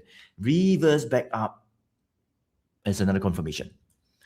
That is where I would say we get the confirmation, right? We wait for the structure, we wait for the stock to show its hand, right, to play the cards out, and we can have a more higher conviction buy trade setup, right? So that's what we wait for, essentially, right? We don't just get in because it looks cheap, because it's cheaper than last month, right? No, we wait for confirmation. Okay, so I would say right now, same thing, for McDonald. Well, if I could give you some support levels that we have been holding on, whereby hopefully, some buyers are coming out near there. That could be a potential rebound zone. You could start to consolidate a little bit near there. Well, that would be this level right over here, none other than the 270 level. Look at this. I mean, 270 was a resistance, all right? In 2024, we broke above it. We got a bullish, all the way up, right? Same thing. We went back down. We retested this resistance, turn support. We neared it again, rebounded back up over here, right? And we are back here again around that 270. So you can see the past 2 years, every time we go 270, 275, 280, right? Buying pressure appeared. So to be honest, it's actually quite attractive. It's actually quite attractive. Really, like, not bad. I mean, the price really quite attractive, right?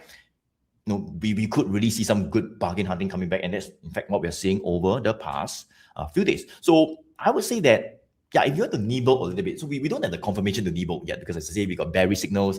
If you nibble some, my question is this, right? Let's say you think that, because it's rebounded over here in 2024, 2025, rebound, so it should rebound, right? Then you just get in. Well, you can try, but what if that 270 support breaks down? You get me? That's the question. If 270 breaks down, and then we may potentially head towards 250, 240. That would be the downside, right? So if you want to nibble some, 270, 275, 280, I think go ahead, right? You can do it. Normally we won't do it, right? We won't do it because, as I say, we wait. The bullish signal haven't come out yet, right? So we want to wait for the confirmation. But if you want to just nibble some first, well, have a plan, because if the 270 were to break down, then please don't hold all the way down until like 240 or 230. Make sense? You want to plan to get out, okay? It was kind of like a wrong trade setup that didn't go your way, all right? Because maybe you did not wait for the confirmation, right? So make sure you have a plan. But for us, as I say, wait for the confirmation, wait for the bullish signal, wait for the green 20 days moving average line. You see previously we talked about it, right? Wait for this green line. Now is what? Now I would say still a bit pointing down, or a little bit. Let it maybe just, okay, point up nothing, but at least don't point down. You can flatten out first. Whether you point out nothing, but at least you flatten out. Okay. When that happens, that would mean that this 270 has indeed come out as a pretty decent support. That's why you could think about maybe consolidating. Accumulating on dips, 270, 280. Prepare for the next phase of the plan. Get out if that 270 support were to give way. All right. And that's why you could ride the upside, all the way back to 320, all right, 320, and then to 340. Does it make sense, one? All right, so that is for McDonald's. So, Lilian, I hope that helps, right? Give you a bit of an idea of what to wait for. Okay, what to wait for. As I say, attend the free webinar. The link is right in the chat. You want to find out a bit more on the entire strategy. We have a 7-step checklist, all right? We don't have time to cover everything, but we do have a 7-step checklist to explain actually, when to get in, and of course, when to get out as well, right? So, if you see like bearish signal and then you're having it, you're sitting on pretty good profits, of course, get out, take some profit, get out, wait for the time to get back in. You see what I'm saying so far? All right, Ken. So I hope that helps, Lian. All right, let me pass on the mic to Jai to cover the next more exciting US stock. Jai, yours. All right, thank you, Joey. So the next stock that I'll be covering on is actually this counter. I believe everyone also should have heard of it. I think Microsoft. I think a few person was asking about Microsoft SFR, looking to long Microsoft and Nvidia. Can we enter now? And I think there's a few more that was asking about Microsoft as well. Marcus, what's your outlook for Microsoft? I think Marcus was saying, what's the what is the direction that Microsoft is heading towards, and what could be a good entry point. So it looks like Marcus is looking to enter for this Microsoft. Okay, so let me just cover Microsoft. I think this counter previously have a lot of interest by clients. Previously was showing a lot of strength. Just last year actually came from the 360, went up to the 550 level back in just 3 months. So you can see that previously 550 was a resistance that it was kept under. So prices actually came to test this 550 in July 2025 and also in October 2025. But afterwards, prices not able to break above this 550, came back down to this support of 500. Then afterwards you can see that the 20 days moving average start to went up a bit, but afterwards came down. The 100 days moving average start to flatten and came down. And I think just this year, if you look at it recently wise, we can see that the 100 days moving average over here has already started to point down. And you can see that the 200 days moving average also flattened and start to point down as well. So if we were to zoom in to Microsoft just recently, how the price is moving forward, you can see that I would say near term wise, we can see that there's a support at 360. Prices came close to at 360, managed to stay above, went up. Currently, you can see that prices are kept under this resistance of, I would say, about 440. If you were to zoom in, you can see that prices 440 was a support previously. It bounces off from this 440, but afterwards in Jan, it actually gapped down and closed and went below 440. So near term wise, I would say 440 might be a resistance level that actually you want to look at. So if we look at the trend overall, you can see that 100 days and 200 days is still pointing down and is currently still kept below this 440. So if you're looking to enter for this Microsoft, actually wouldn't recommend, because overall it's still kind of downtrending. If prices are not able to break above this 440, there might be possibility that if you go up to 440, not able to break above it, it might come back down to the support of 360. So if you look at the counter wise, currently it's still kept under 440, might not be a good time to enter, especially it's near a resistance level.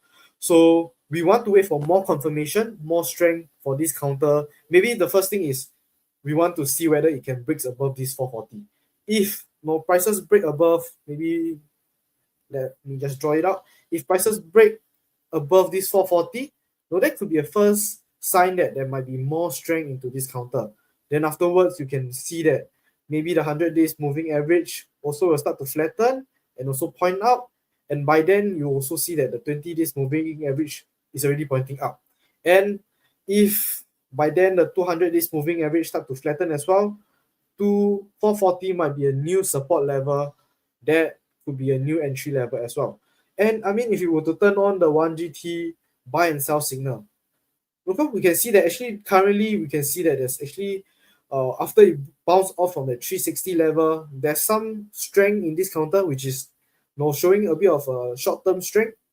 20 days moving average start to point out, but prices actually came close to this 440 to test quite a few times. So I think 440 currently, I would say, is still quite a key resistance level that we want to closely monitor if it's able to break above. If it's not able to break above, come back down to the 360, and if it breaks below that 360, it might continue to show more weakness. And if you were to turn on that 1GT, the trading support, you can see that near term wise, there is a temporary support near that 400 level. If you want to do a short term trade, 400 might be a level that if you want, you can consider to enter and maybe take some profit near that 440. But if you're looking for a lot more of a longer term, hoping to hold for a much longer period of time and want for more confirmation, maybe you want to wait for prices to break above this 440 level for more confirmation and more strength.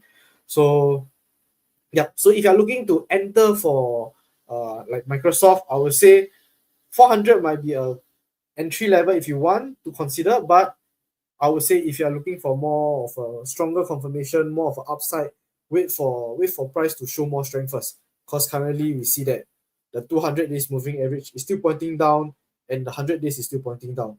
I mean, we want to see more of like when 100 days moving average, like maybe back then in July when prices actually went up and 100 days moving average go above that 200 days moving average first to show more strength, and then afterwards you can see that it continues to break resistance. So currently the trend is slightly different. The 100 days and 200 days is still pointing down. So wouldn't recommend to actually enter for Microsoft for now lah. So hopefully that answers your question, Marcus. And yep, that's for Microsoft. If not, I'll pass on my time to Bhavin to cover the next stock. Okay, thanks, Jai. Okay, so maybe before I cover the next stock, I'd just like to run through what we have covered since the start of the stream. So because I think some of you guys are asking for some of the stocks that we have already actually covered. So after the whole replay, after the whole live stream finish, there will be a replay available on YouTube. You can go there and check it out because no point for us to cover the same stock twice in the same stream, right? Okay, so first up, Joey covered the S&P 500, the index, followed by the Dow Jones Industrial Average, another index, and then he covered Walmart, followed by Jai covering TRGP, Taga Resources Group. I covered SoundHound AI, followed by Nvidia, right, C Limited. The iTrust Silver ETF, the code is SLV, followed by IBM, Google or Alphabet, TLT, McDonald, and then Jai just covered Microsoft. Okay, so next up, I would like to cover one of this one, all right? Rick Ha. Hi team bought Intel at 115. Okay, so should be very recent, but it went down to 105. And last night back to 118. Should I sell or should I hold? That's a very, very good question. Okay, so sometimes when we get into a counter like this, volatility is a lot higher. We just take a look at Intel since January 2026. Okay, not much. The movement is there, but it wasn't as wide as now. It's just moving between the $40 to $50 range. Okay, not too bad. There's still a 20% range. Bear in mind.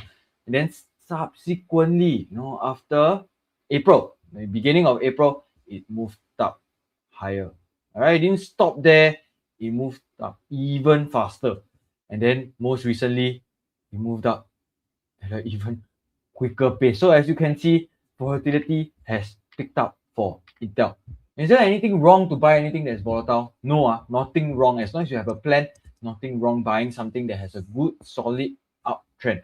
Right, so if we just take a look at the trend very quickly for Intel, the red above the blue, the green above the red above the blue, the short-term trend is aligned with the longer-term uptrend. Everything looks good so far.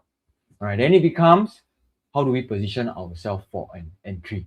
All right, so maybe I'll just like to turn on the 1GT bullish bearish signal first. You can see two 1GT bullish signal that's shown up here just before prices broke above that $50 psychological level. So when we talk about psychological level, firstly, those are round numbers, right? 50, 70, and right now even the $100 psychological level is still being defended by buyers, as you can see. But the 1GT bullish signal showed up on the 2nd and then on the 8th of April. Right, the first one just when prices were testing that $50 level. Second one upon that confirmation that $50 level has given way, buyers have pushed past that $50 level. And then what is that upside that we are looking at? Just take the second 1GT bullish signal up to yesterday's close. That is 116%. 116% upside. That is over a period of about 1.5 months or so. Not too bad, right? In fact, quite good.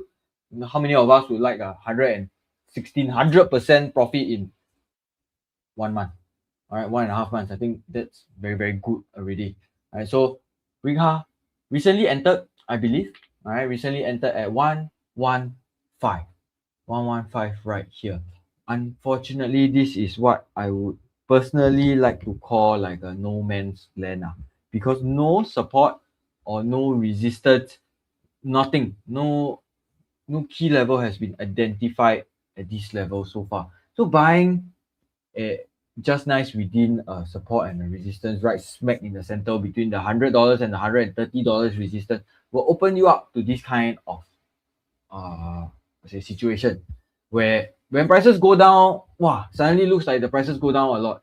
When prices go up, I only break even, or even when it goes to 130, it tests the $130 level, you feel that the upside is not enough, not sufficient, not enough meat. All right. So when we want to position ourselves for an entry, like what Jai have said, like what Joey have said, we try to look for a buy zone. All right. Firstly, look at the buy zone. So right now, we have that buy zone very close to that psychological $100 level, maybe 100 to 105, right? 5% range already. Very good, very sufficient buy zone. And then we look for a sell zone. Right, so sell zone, let me just copy, paste. Right, sell zone also maybe same, 125 to upwards to 130. Okay, right there, red in color, that's the sell zone. When we approach the sell zone, we look to sell. When we approach the buy zone, we look to buy. Simple as that. And where are we currently at? We are currently at the $118 level. Is it close to the buy zone?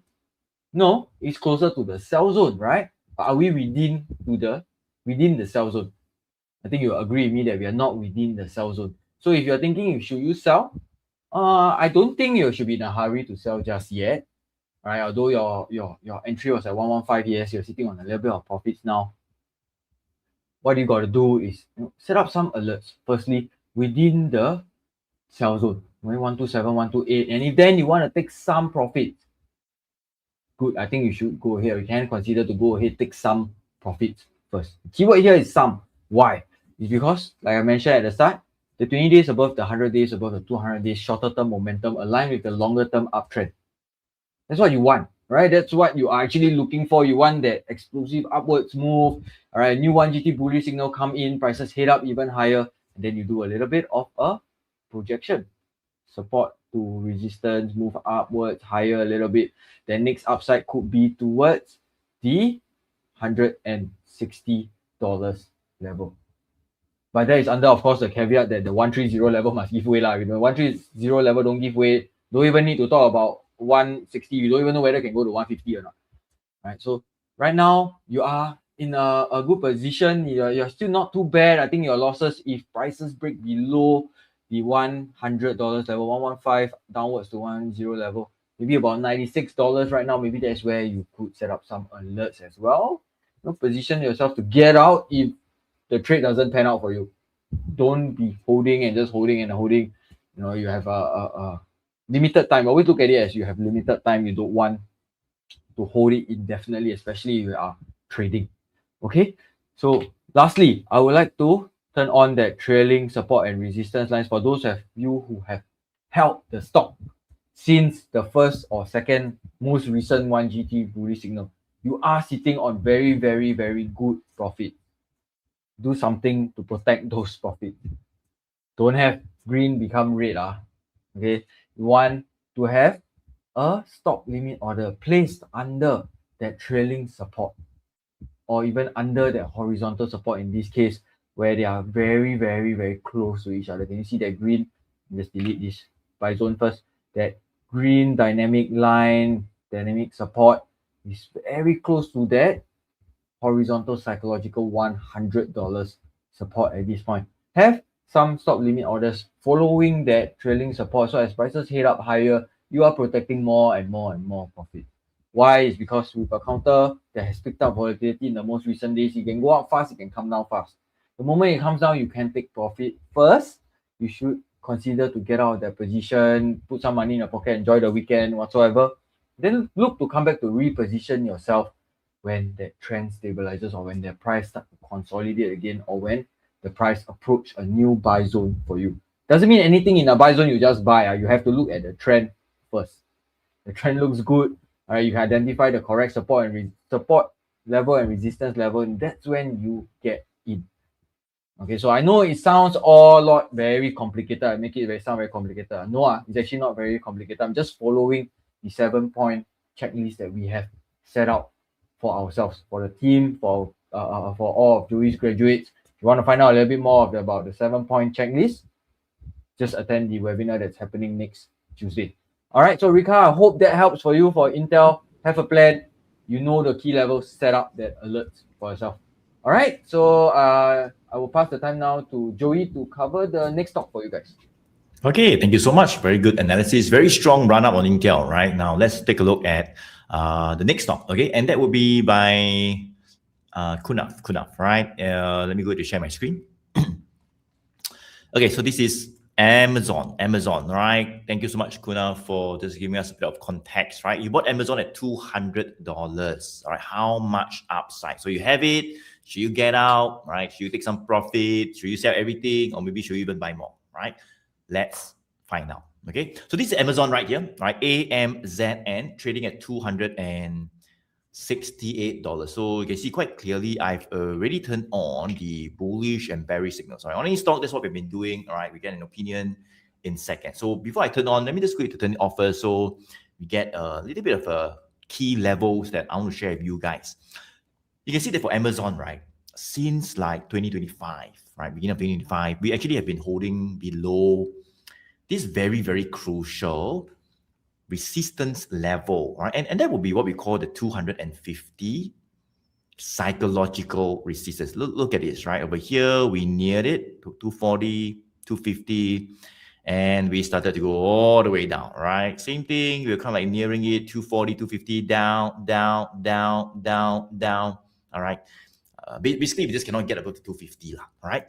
However, over the past 1 month plus, right, thankfully, we managed to break this 250 psychological resistance level. So that alone is a sign of strength, right? That alone is a way of this stock telling the market that, you know, we are ready to go even higher. We have broken out of the sideways 1.5 years consolidation, you know, and now it is to another phase higher, right? Targets can be revised even higher, okay? So if you look at the consolidation, you can see that it is probably from, to keep it simple, 200 to 250, the most recent consolidation since last year. So we kind of like, you know, do a bit of a projection, 200, 250. If you to project it upwards above 200, well, that will be to about that 300 psychological resistance level. So that could be what we call the next upside targets, right? Based on the 1.5 years consolidation range. Okay. Now let's go ahead to turn on what we call the bullish and bearish signals to see if we can get additional confirmation, right? So turn it on, 1, 2, 3, pump. So very quickly, you know, for Amazon, right? As I say, I don't want to go too far, but I think you guys can see for yourself, right? Every time we get a bullish signal, 1, 2, 3, then all the way up. When we get bearish signal, then of course don't go and buy lah, right? You buy, then good luck to you lah. You go all the way down, right? Wait for the bullish signal to come back in, right?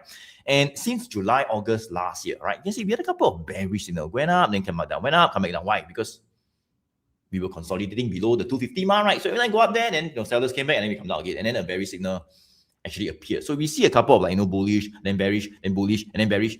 It means that it is in a sideways consolidation, right? That means, you know, you can try to get in near the support, but don't have to rush, right? If you're not clearly in a very firm uptrend in the longer term or maybe in the short term, right? But once we get what we call a bullish signal, right? So you can see a bullish signal actually got triggered since 8th of April, right? Now it's like the 22nd of May. So more than a month back already, in case you're still wondering. So you already reversed, all right? The green 20 days moving average line that was like down and then flat and then started to point up, all right? Right now, I would say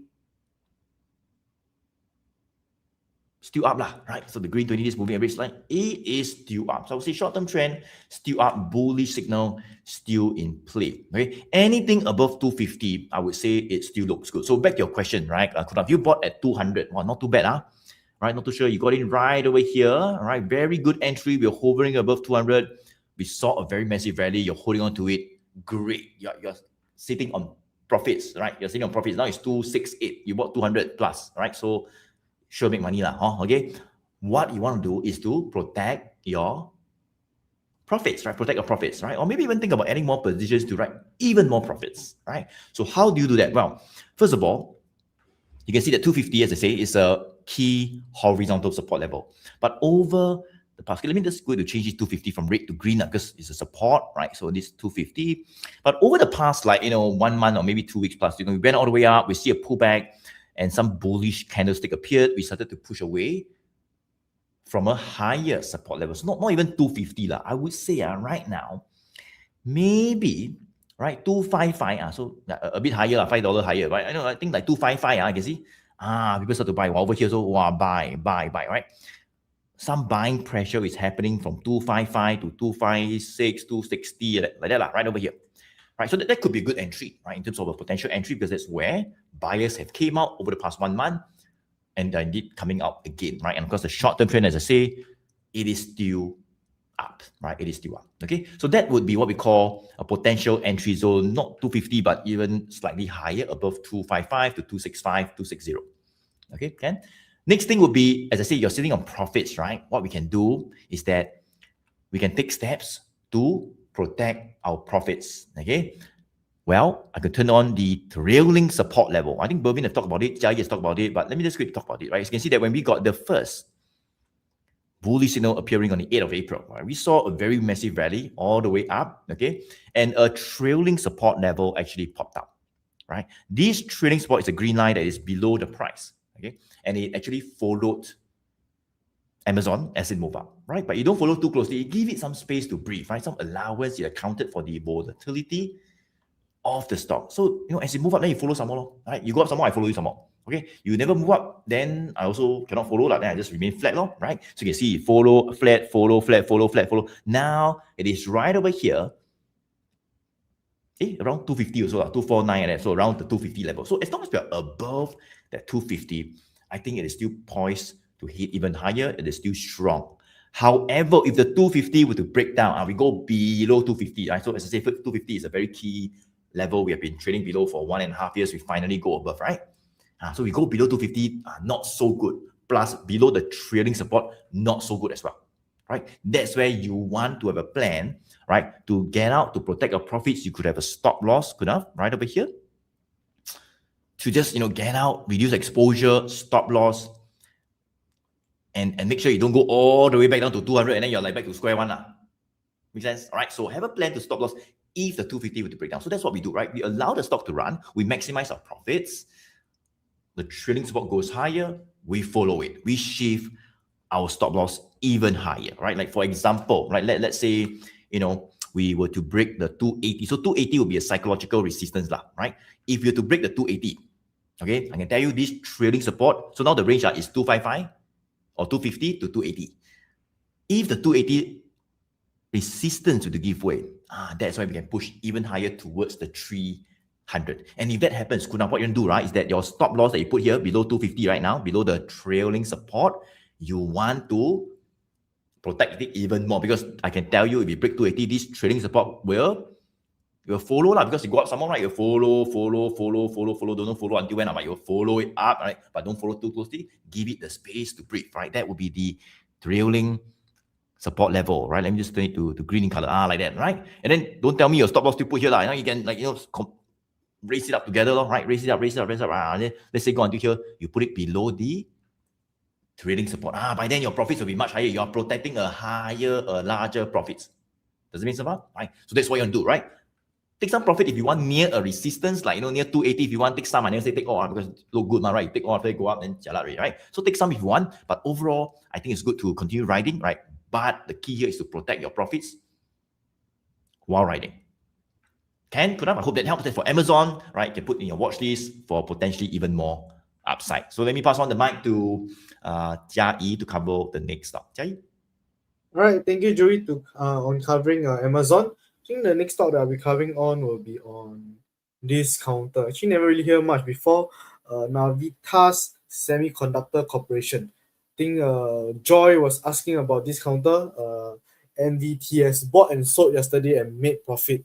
Thinking of entering again and hold it a little longer this time. Safe. So I mean, it looks like yesterday, it looks like you do intraday from 22.5 to 24. Not too sure what's the entry and exit lah. But I think on the same day, lucky there's momentum and it shows strength and you make some profit. But it seems like for this time, you want to enter again, but hold for a little longer. So maybe let us look at how this counter, how's the trend like, and where could be a potential entry level for you to enter to hold for a little longer period of time. So I think for Navitas Semiconductor, I think previously you can see that $18 actually was a resistance level. I think back then in October 2025, it was kept under this $18, couldn't break above, came back down close to that, around that $6 level. Then afterwards, went back up close to the $18 again. Near term wise, previously I believe I would say there's some support or resistance. Previously there was a resistance around that $12, which you see that prices actually consolidated from $6 to $12 for a few months. Managed to break above this $12, and there was a 1 GT bullish signal that appeared in April. Then afterwards, prices went up close to that $18. Couldn't break above but couldn't stay above, came back down. Then just recently in May, it managed to break above this $18, went up with quite a bullish candlestick, came back down to test this $18 level again. And recently, the price now is around at 24.38. So actually, if you just do just a simple projection, I'll say the range is actually around at $6 previously, went up from that 12 to 18, also around the $6 range. So if I were to do a simple projection, you can see that actually prices was kept under these $24 previously. Prices actually that few days tried to break above these 24 but couldn't break above. But just yesterday, prices did manage to break above 24 and close above 24. But like what I mentioned, it's just one day only, so we're not sure how the price will move moving forward. It looks like this counter might be slightly more volatile. If prices are not able to break above and stay above these 24 for the next few days, maybe you might see that prices come back down close to that $18. This could be a support level that we actually want to look at. This could be an entry level if you are looking to enter for a longer time horizon for this counter, as $18 was previously kept under. It's a surprise that it was cut under and now turned into a new support and was tested quite a few times. So $18 might be a support level that you can consider to enter. Or if prices even go close to that trailing support, I wouldn't know whether it's able to go close to the trailing support, but maybe around at $15.5 to $16 might be another potential entry level if prices go back down to this level. But I would say $18 might be a strong support level, and that could be an area that you can consider to enter. Or if not, if you are more of aggressive or you want to actually enter quickly, as prices just recently broke above 24, let me just copy and paste. This could be a new entry level as prices broke above that 24, turning into a new support. And just doing a simple projection, the next target could be towards that psychological resistance level of $30. So there's a few entry point, for you, Joy, if you're looking to enter and hold for a little longer.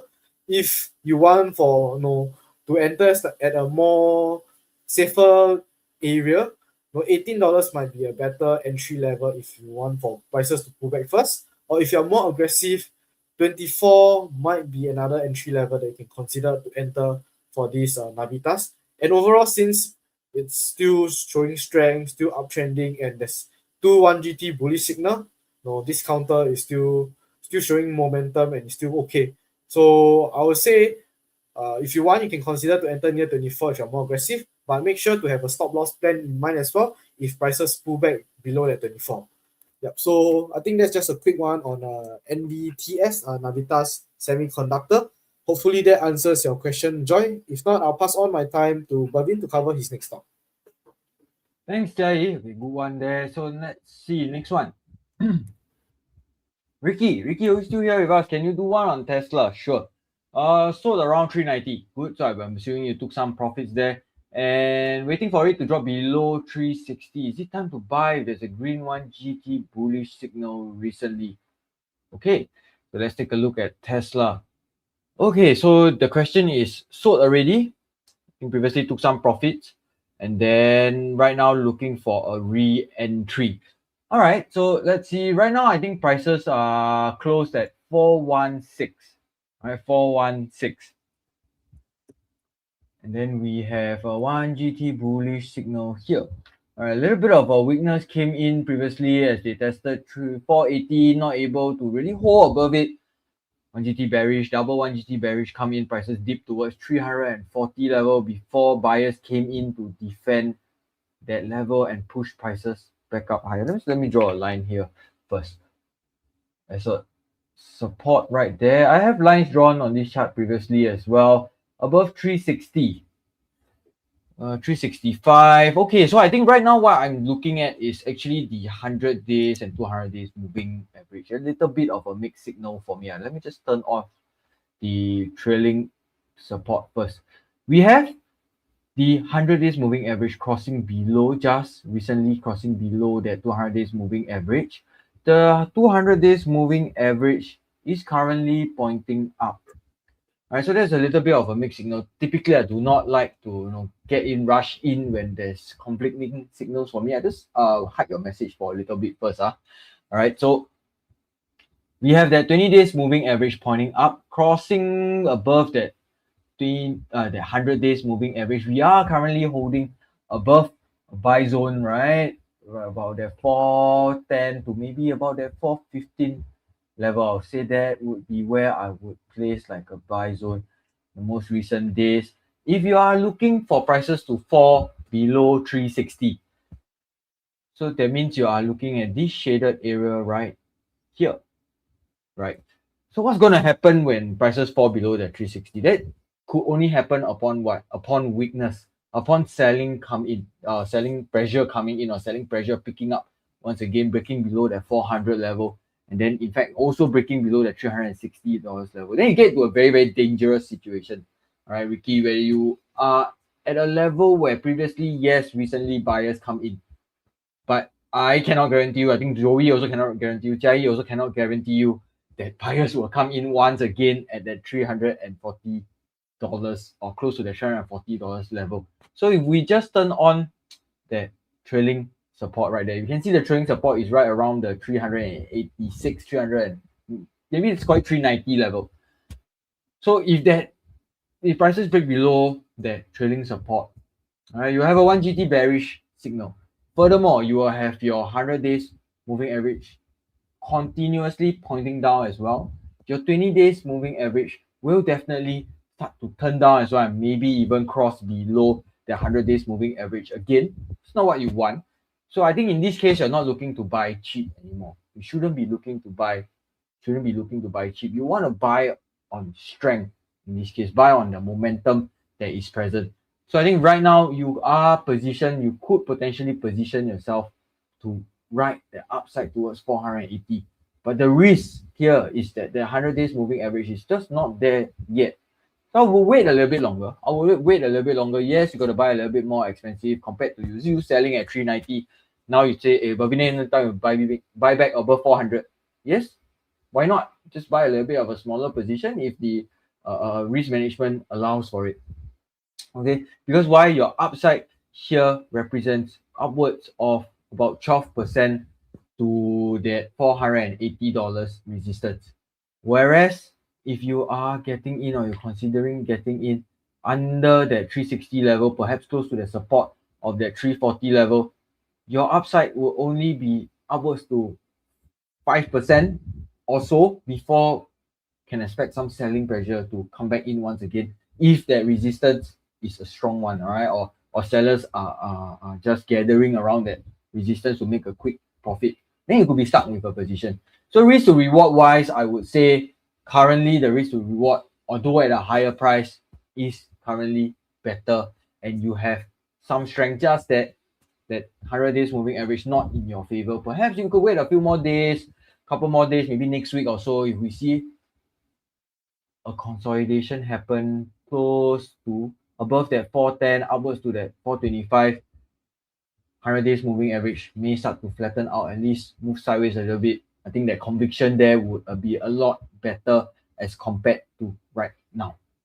All right, so I think be a little bit more patient. All right, be a little bit more patient. See if that price movement favors you before getting in. I don't think you have to rush to get in just yet for Tesla. All right, still very, very early signs of a reversal that could be in play. All right, so I'll pass the time now to Joey to cover the next stock for you guys. Joey? All right, thank you so much. Right, so yeah, we have covered like a total of 15 stocks already. All right, 15 stocks. I think right now we want to go to the next segment. All right, next segment, which should be the 3 bonus stocks that we like in the US market that we're going to share with you guys. You want to put in your watch list as well. Okay, but before that, let me just go ahead to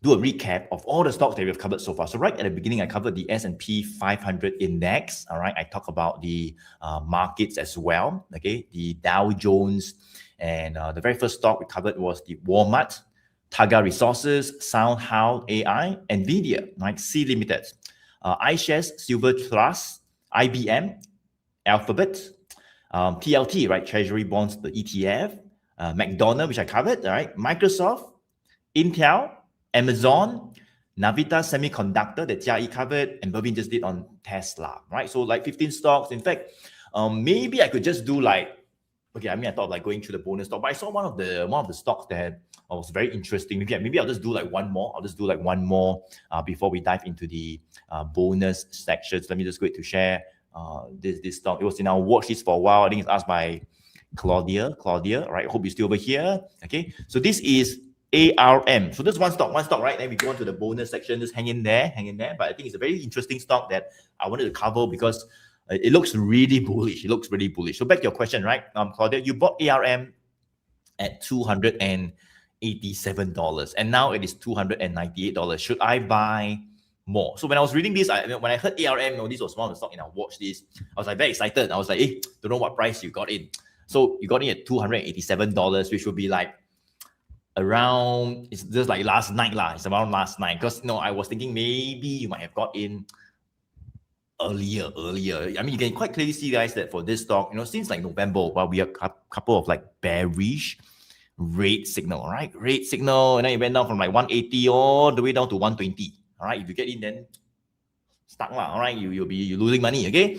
However, in February, right? So I was thinking maybe you get in February or March or April, that'd be good. But I see the price at 287, so a little bit higher already lah, right? But you can see when we got bullish signal in February, all right, it went sideways a bit, consolidated. But when the second and the third bullish signal came in, right? So I always tell my graduates, like, the first bullish signal would be kind of like a confirmation of the reversal, right? Just beginning to happen. That's where you want to start looking at this stock, right? Maybe even start to time a bit of entry, loading in some positions already, right?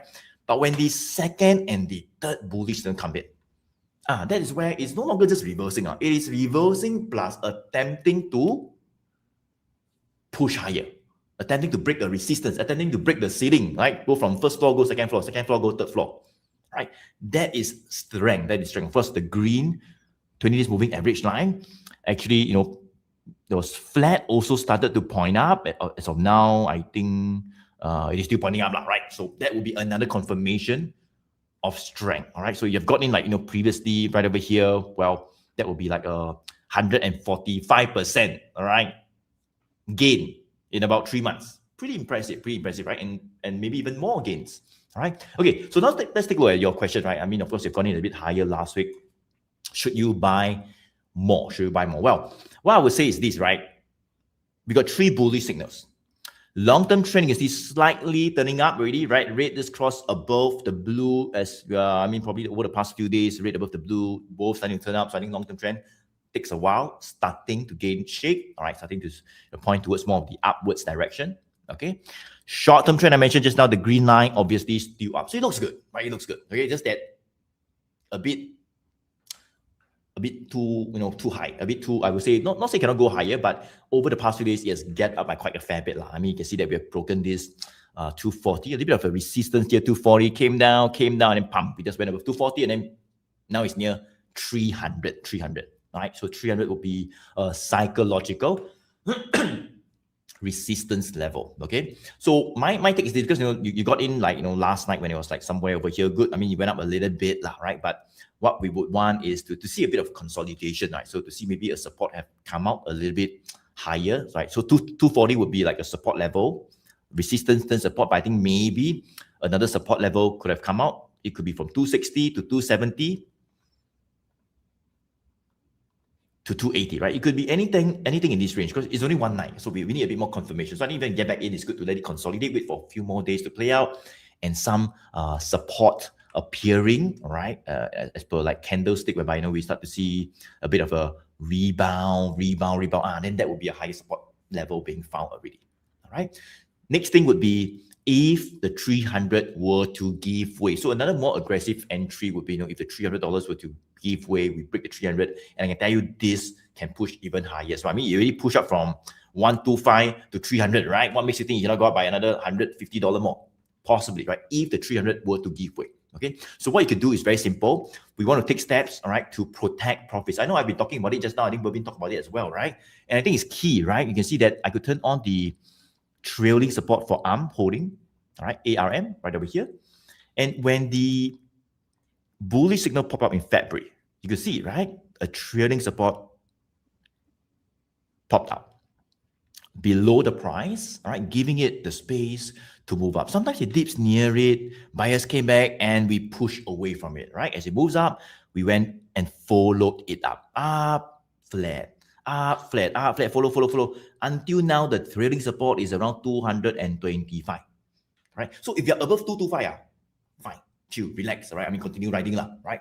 That is kind of like how we maximize our profits. And if it goes even higher, the trailing support follows it. You have a stop loss below it to protect your profits, protect our profits, right? So this is ARM holding. I thought it was a pretty interesting counter, all right? I know you have gone in a little bit higher, but so far so good. Hopefully the 300 breaks, continue riding it, but take steps to protect our profits as it moves even higher. Okay, so that's for ARM holding. Now let's go ahead to move on to the top 3 stocks that I'd like to share with you guys. Just do me a favor, type a T for top, right? T for top, guys. If you want me to share with you guys, not just me, but me, Bervin, and Jia sharing with you 3 top, US stocks that you could put in your watch list. T for top. Let me know. I want at least like more than 20 of you typing top. Then maybe I will go through. Now maybe we'll skip this section. All right. T for top. Let me know, guys. Good enough, right? Thanks, Joey, for excellent analysis of Amazon. Thank you so much, right? So for those of you guys who we have not had the time to cover your US stocks, I'm sorry, there's like 40, 50 over US stocks in the chat. We possibly cannot cover everything. We try to do about 15 today. I think about 16 with this extra ARM I just covered, right? So sorry, we cannot cover it, but you can join us the next AMES sessions, right? Next Friday, we'll be back to Singapore market, and next will be US market. So we look forward to cover your stocks next time if you have not covered it, right? If you have covered yours, I hope you have gained a bit more clarity, a bit clearer as well. You know what to do, what not to do as well. Okay, top, Carol, Claudia. Yeah, Claudia, I covered your one, you must sure type top. Okay, Jimmy, Brandon, thank you. Top, Hokit, Simon, top. Okay, let's move on to the top US stocks, whereby, it's been our watch list. Of course, we got some bullish signals coming out, and you might want to put in your watch list as well. So the very first stock I'd like to share with you guys right now will be this company called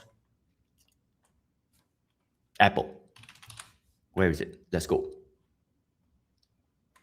So this is Apple, right? AAPL, right? AAPL right over here, $304. So Apple has been in our watch list. It's one of those fundamentally strong stocks that we have positions in as well, right? And it was a little bit boring, I would say, from October to like March, April, right? You see, this was a very key resistance, the $280 that we were trading, just moving up and down. I also don't know what it's doing, but it was just going up and down, from like 240 to 280, right? Go up, down, then go up, then down, then, but then maybe it can go up and down like for like 2-3 more months, right? That is like the range, okay? However, finally, over the past 1 month, we never come back down already, right? We managed to break the 280 psychological resistance level, right? And if you take a look at it, you can see that we also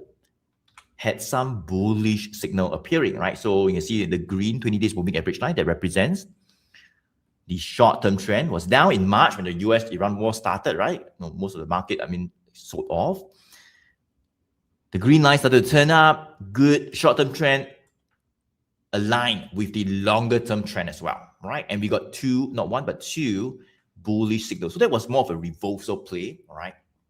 And it did manage to push even higher, all right? So I would say that right now, Apple is definitely one of the stock in our watch list for potentially even more upside. So not even 280, right? Not even 280. I would say that 290, right? 290 have came out as a higher support level. So you can see we broke 280, rested for 3-4 days, we push higher.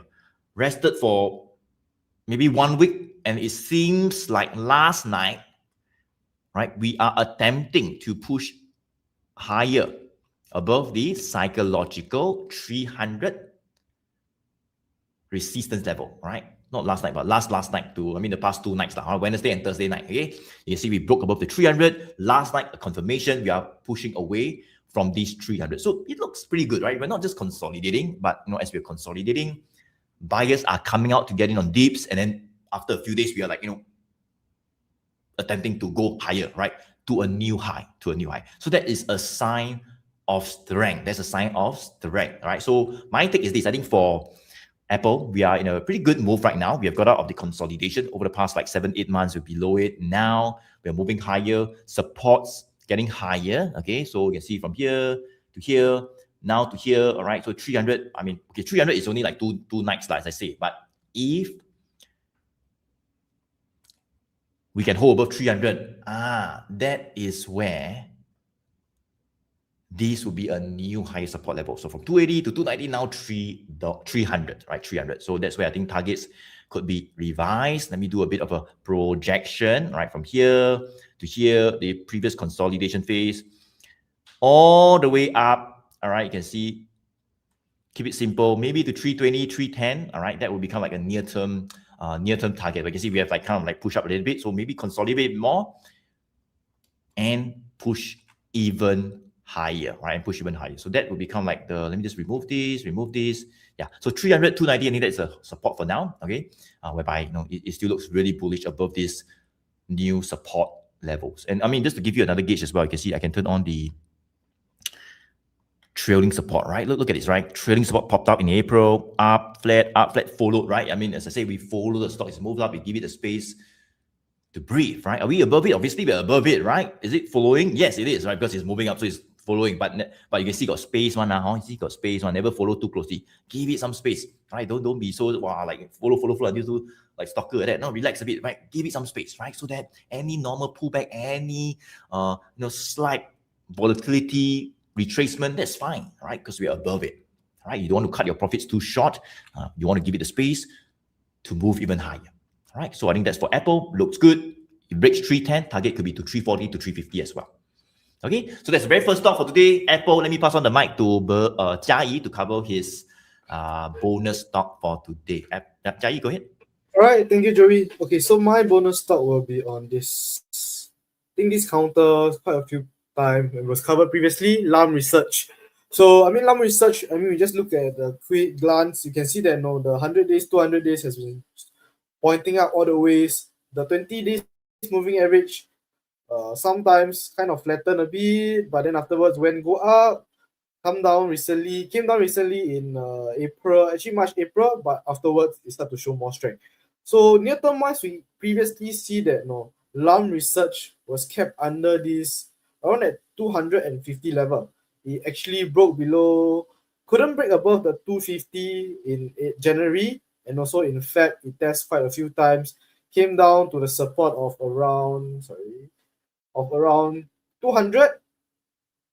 Then afterwards, it's kind of consolidating around this 200 to 250 level. Then afterwards in April, it actually broke above this 250 level. And there was a 2-1 GT bullish signal that appeared on the day. Then you can see that prices afterwards came down to test this 250 quite a few times, then afterwards managed to break above. So if we just do a simple projection for this LAM Research, it seems like usually it trades around that $50 range from 200 to 250, and recently you can see that it actually traded around that $250 to $300 psychological level. So you can see that actually prices is actually kept under this $300 psychological level just a few at the start of the month of in May. She was kept under this $300 level, but just yesterday she prices managed to break above this 300 and close above this 300 level again. No, it could be a sign that there might be more upside for this LUM research. Overall, it's still showing strength. If prices are able to stay above this $300 level, that could be a new support. And the upside using the same range of $50, the next upside could be towards that $300, 350 level.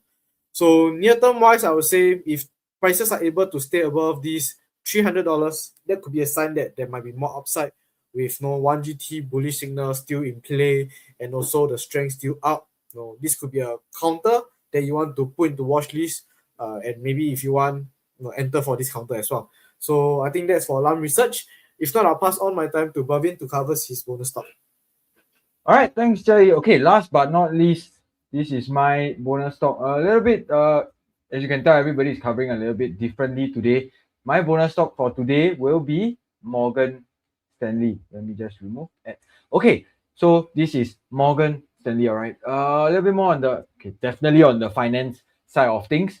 All right, so I think Morgan Stanley showing some very, very good moves. All right, good momentum coming into the end of the week with 2-1GT bullish signal showing up in April, then followed by in 6th of May, roughly about 1 month apart. All right, trend wise, I think it still looks good. There's a reason why it's on our watch list as well. The 100 days, 200 days moving average still gradually pointing up. If you know me, you know that I like stocks that are gradually heading upwards.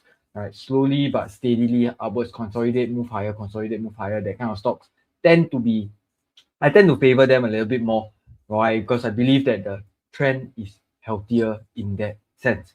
All right, so right now, we may not see an immediate entry, right, for sure.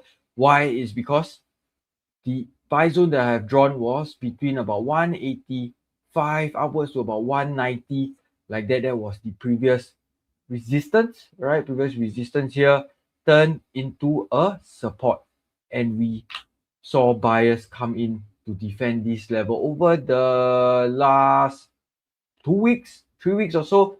During this period, we were pretty much just consolidating close to that zone. All right, I think, but as of yesterday's close, a very, very good move upwards to test that $200, right? The $200 psychological level, showing a little bit, it's picking out a little bit. 200, the prices close at 251 cents. So if you say technically, are we above that $200 resistance? Yes, but I think you can still say, some might still say we are still testing that resistance for sure.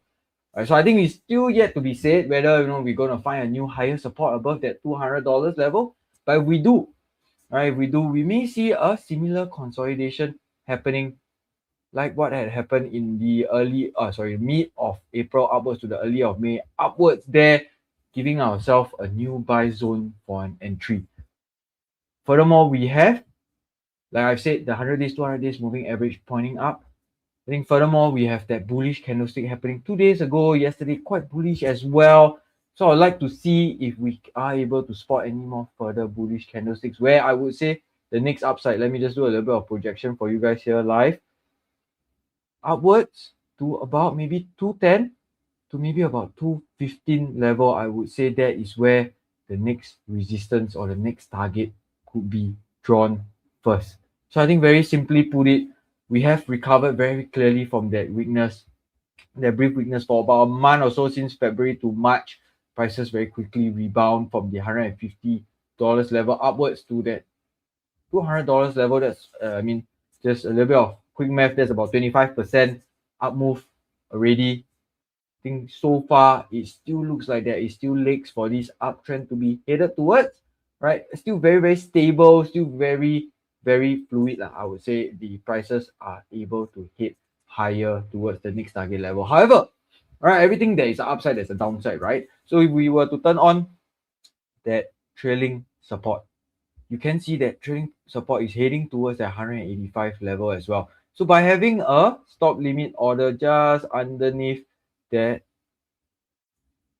trailing support right now, maybe at about that 178, 177 level, I think that is a good level where you could protect your profits, especially if you've been holding since that reversal, or you have got in close to that $170 level previously, as well, that previous support. I think this is where you want to start to protect your profits as you continue to ride that uptrend. All right, so I think Morgan Stanley is still looking very, very good for me. I don't know which one you guys prefer, or you like all three of the bonus stocks. Joey covered Apple, the behemoth. I mean, it has been around for a long time, and I think it's still going to be around for a very long time. Right, Jia covered Lam Research. If you did not know, it is locally based, or the founder is a local Singaporean as well. And then I covered Morgan Stanley, one of the banking giants. I would say they're one of those investment banks that many people also have on their watch list, and they are also on ours. All right, so that is the three bonus stocks. I will now pass on the time to Joey to wrap up today's sessions for you guys. Joey? All right, thank you so much. Right, and there we have it, guys. Indeed, right, we have covered the three bonus stocks. I think Bernie just did a quick recap of it, right? Morgan Stanley, Apple, and Lam Research. So we hope that you guys, got value in today's session. You learned something. Maybe if you covered your stock, you're a bit clearer as well. Type of V for value, guys. If you got value, just want to make sure that you have gained something. I mean, that's the whole purpose. We do these live streams every Friday, right? V for value, guys. You got value, you learned something, especially if you cover your stock. Let me know. All right, let's see. Claudia, thank you so much. Value, yeah, I think I covered your stock. Wow, thanks for typing value. Paul as well, value. The rest of you, as I say, if we did not have the time to cover your stock, I'm so sorry. We don't have time. It's almost like 1 p.m. More than 1 p.m. already, right? So hopefully we can cover it, but we hope that you still get value in terms of the strategy, in terms of when to get in, when not to get in. When to get out as well, protect your profits and all that. Okay, so very simple, guys. As I mentioned as well, essentially, we have a webinar. I have a webinar just next Tuesday where we kind of like break it all down for you even more. I actually share the 7-step checklist with all of you. Right, the link is right in the chat. So go to click on it, find out a bit more. If you have not yet attended any of my webinar, if you want to find out a bit more about the entire strategy, or in fact, if you want to find out this very important thing, which is like today, we are just covering, the stocks that you guys were asking about, right? Even like the 3 bonus stocks as well, right? And these were stocks whereby, you might think that it's just random stocks. Like, how do we even talk about Apple, right? How is it even in our watch list, right? About Morgan Stanley, how is it even in our watch list? Well, so we actually have a screener, all right? We have a screener that actually sieve out these top stocks, the top 1% of stocks, all right? And then we put them in the watch list, and then we know what to do with them. So that's how we screen. It cannot be like open, close, like 1,000, 10,000 stock, right? Cannot be, right? So we screen it out, and then we know when to buy and sell this top 1% of stocks. Does it make sense, right? So you find a bit more about the entire screener, how we do it, and then free webinar next Tuesday. The link is right in the chat. All right. And okay, anything to add? Jia and Bervin, go ahead. All right. So for those of you guys who are not clients of Joey, I've just placed the link, the link to find out a little bit more on how to be a client of Joey's in the chat as well. To find out a little bit more, I think one of you guys were asking, where are you guys located? Where are you guys? We are in Singapore. All right, we are in Singapore. And if you need a trading account in Singapore to trade, I think this is the place to be. I mean, if you want to just find out a little bit more on how the clients of Joey's are feeling as well, I think in the link, you can find out a little bit more from there.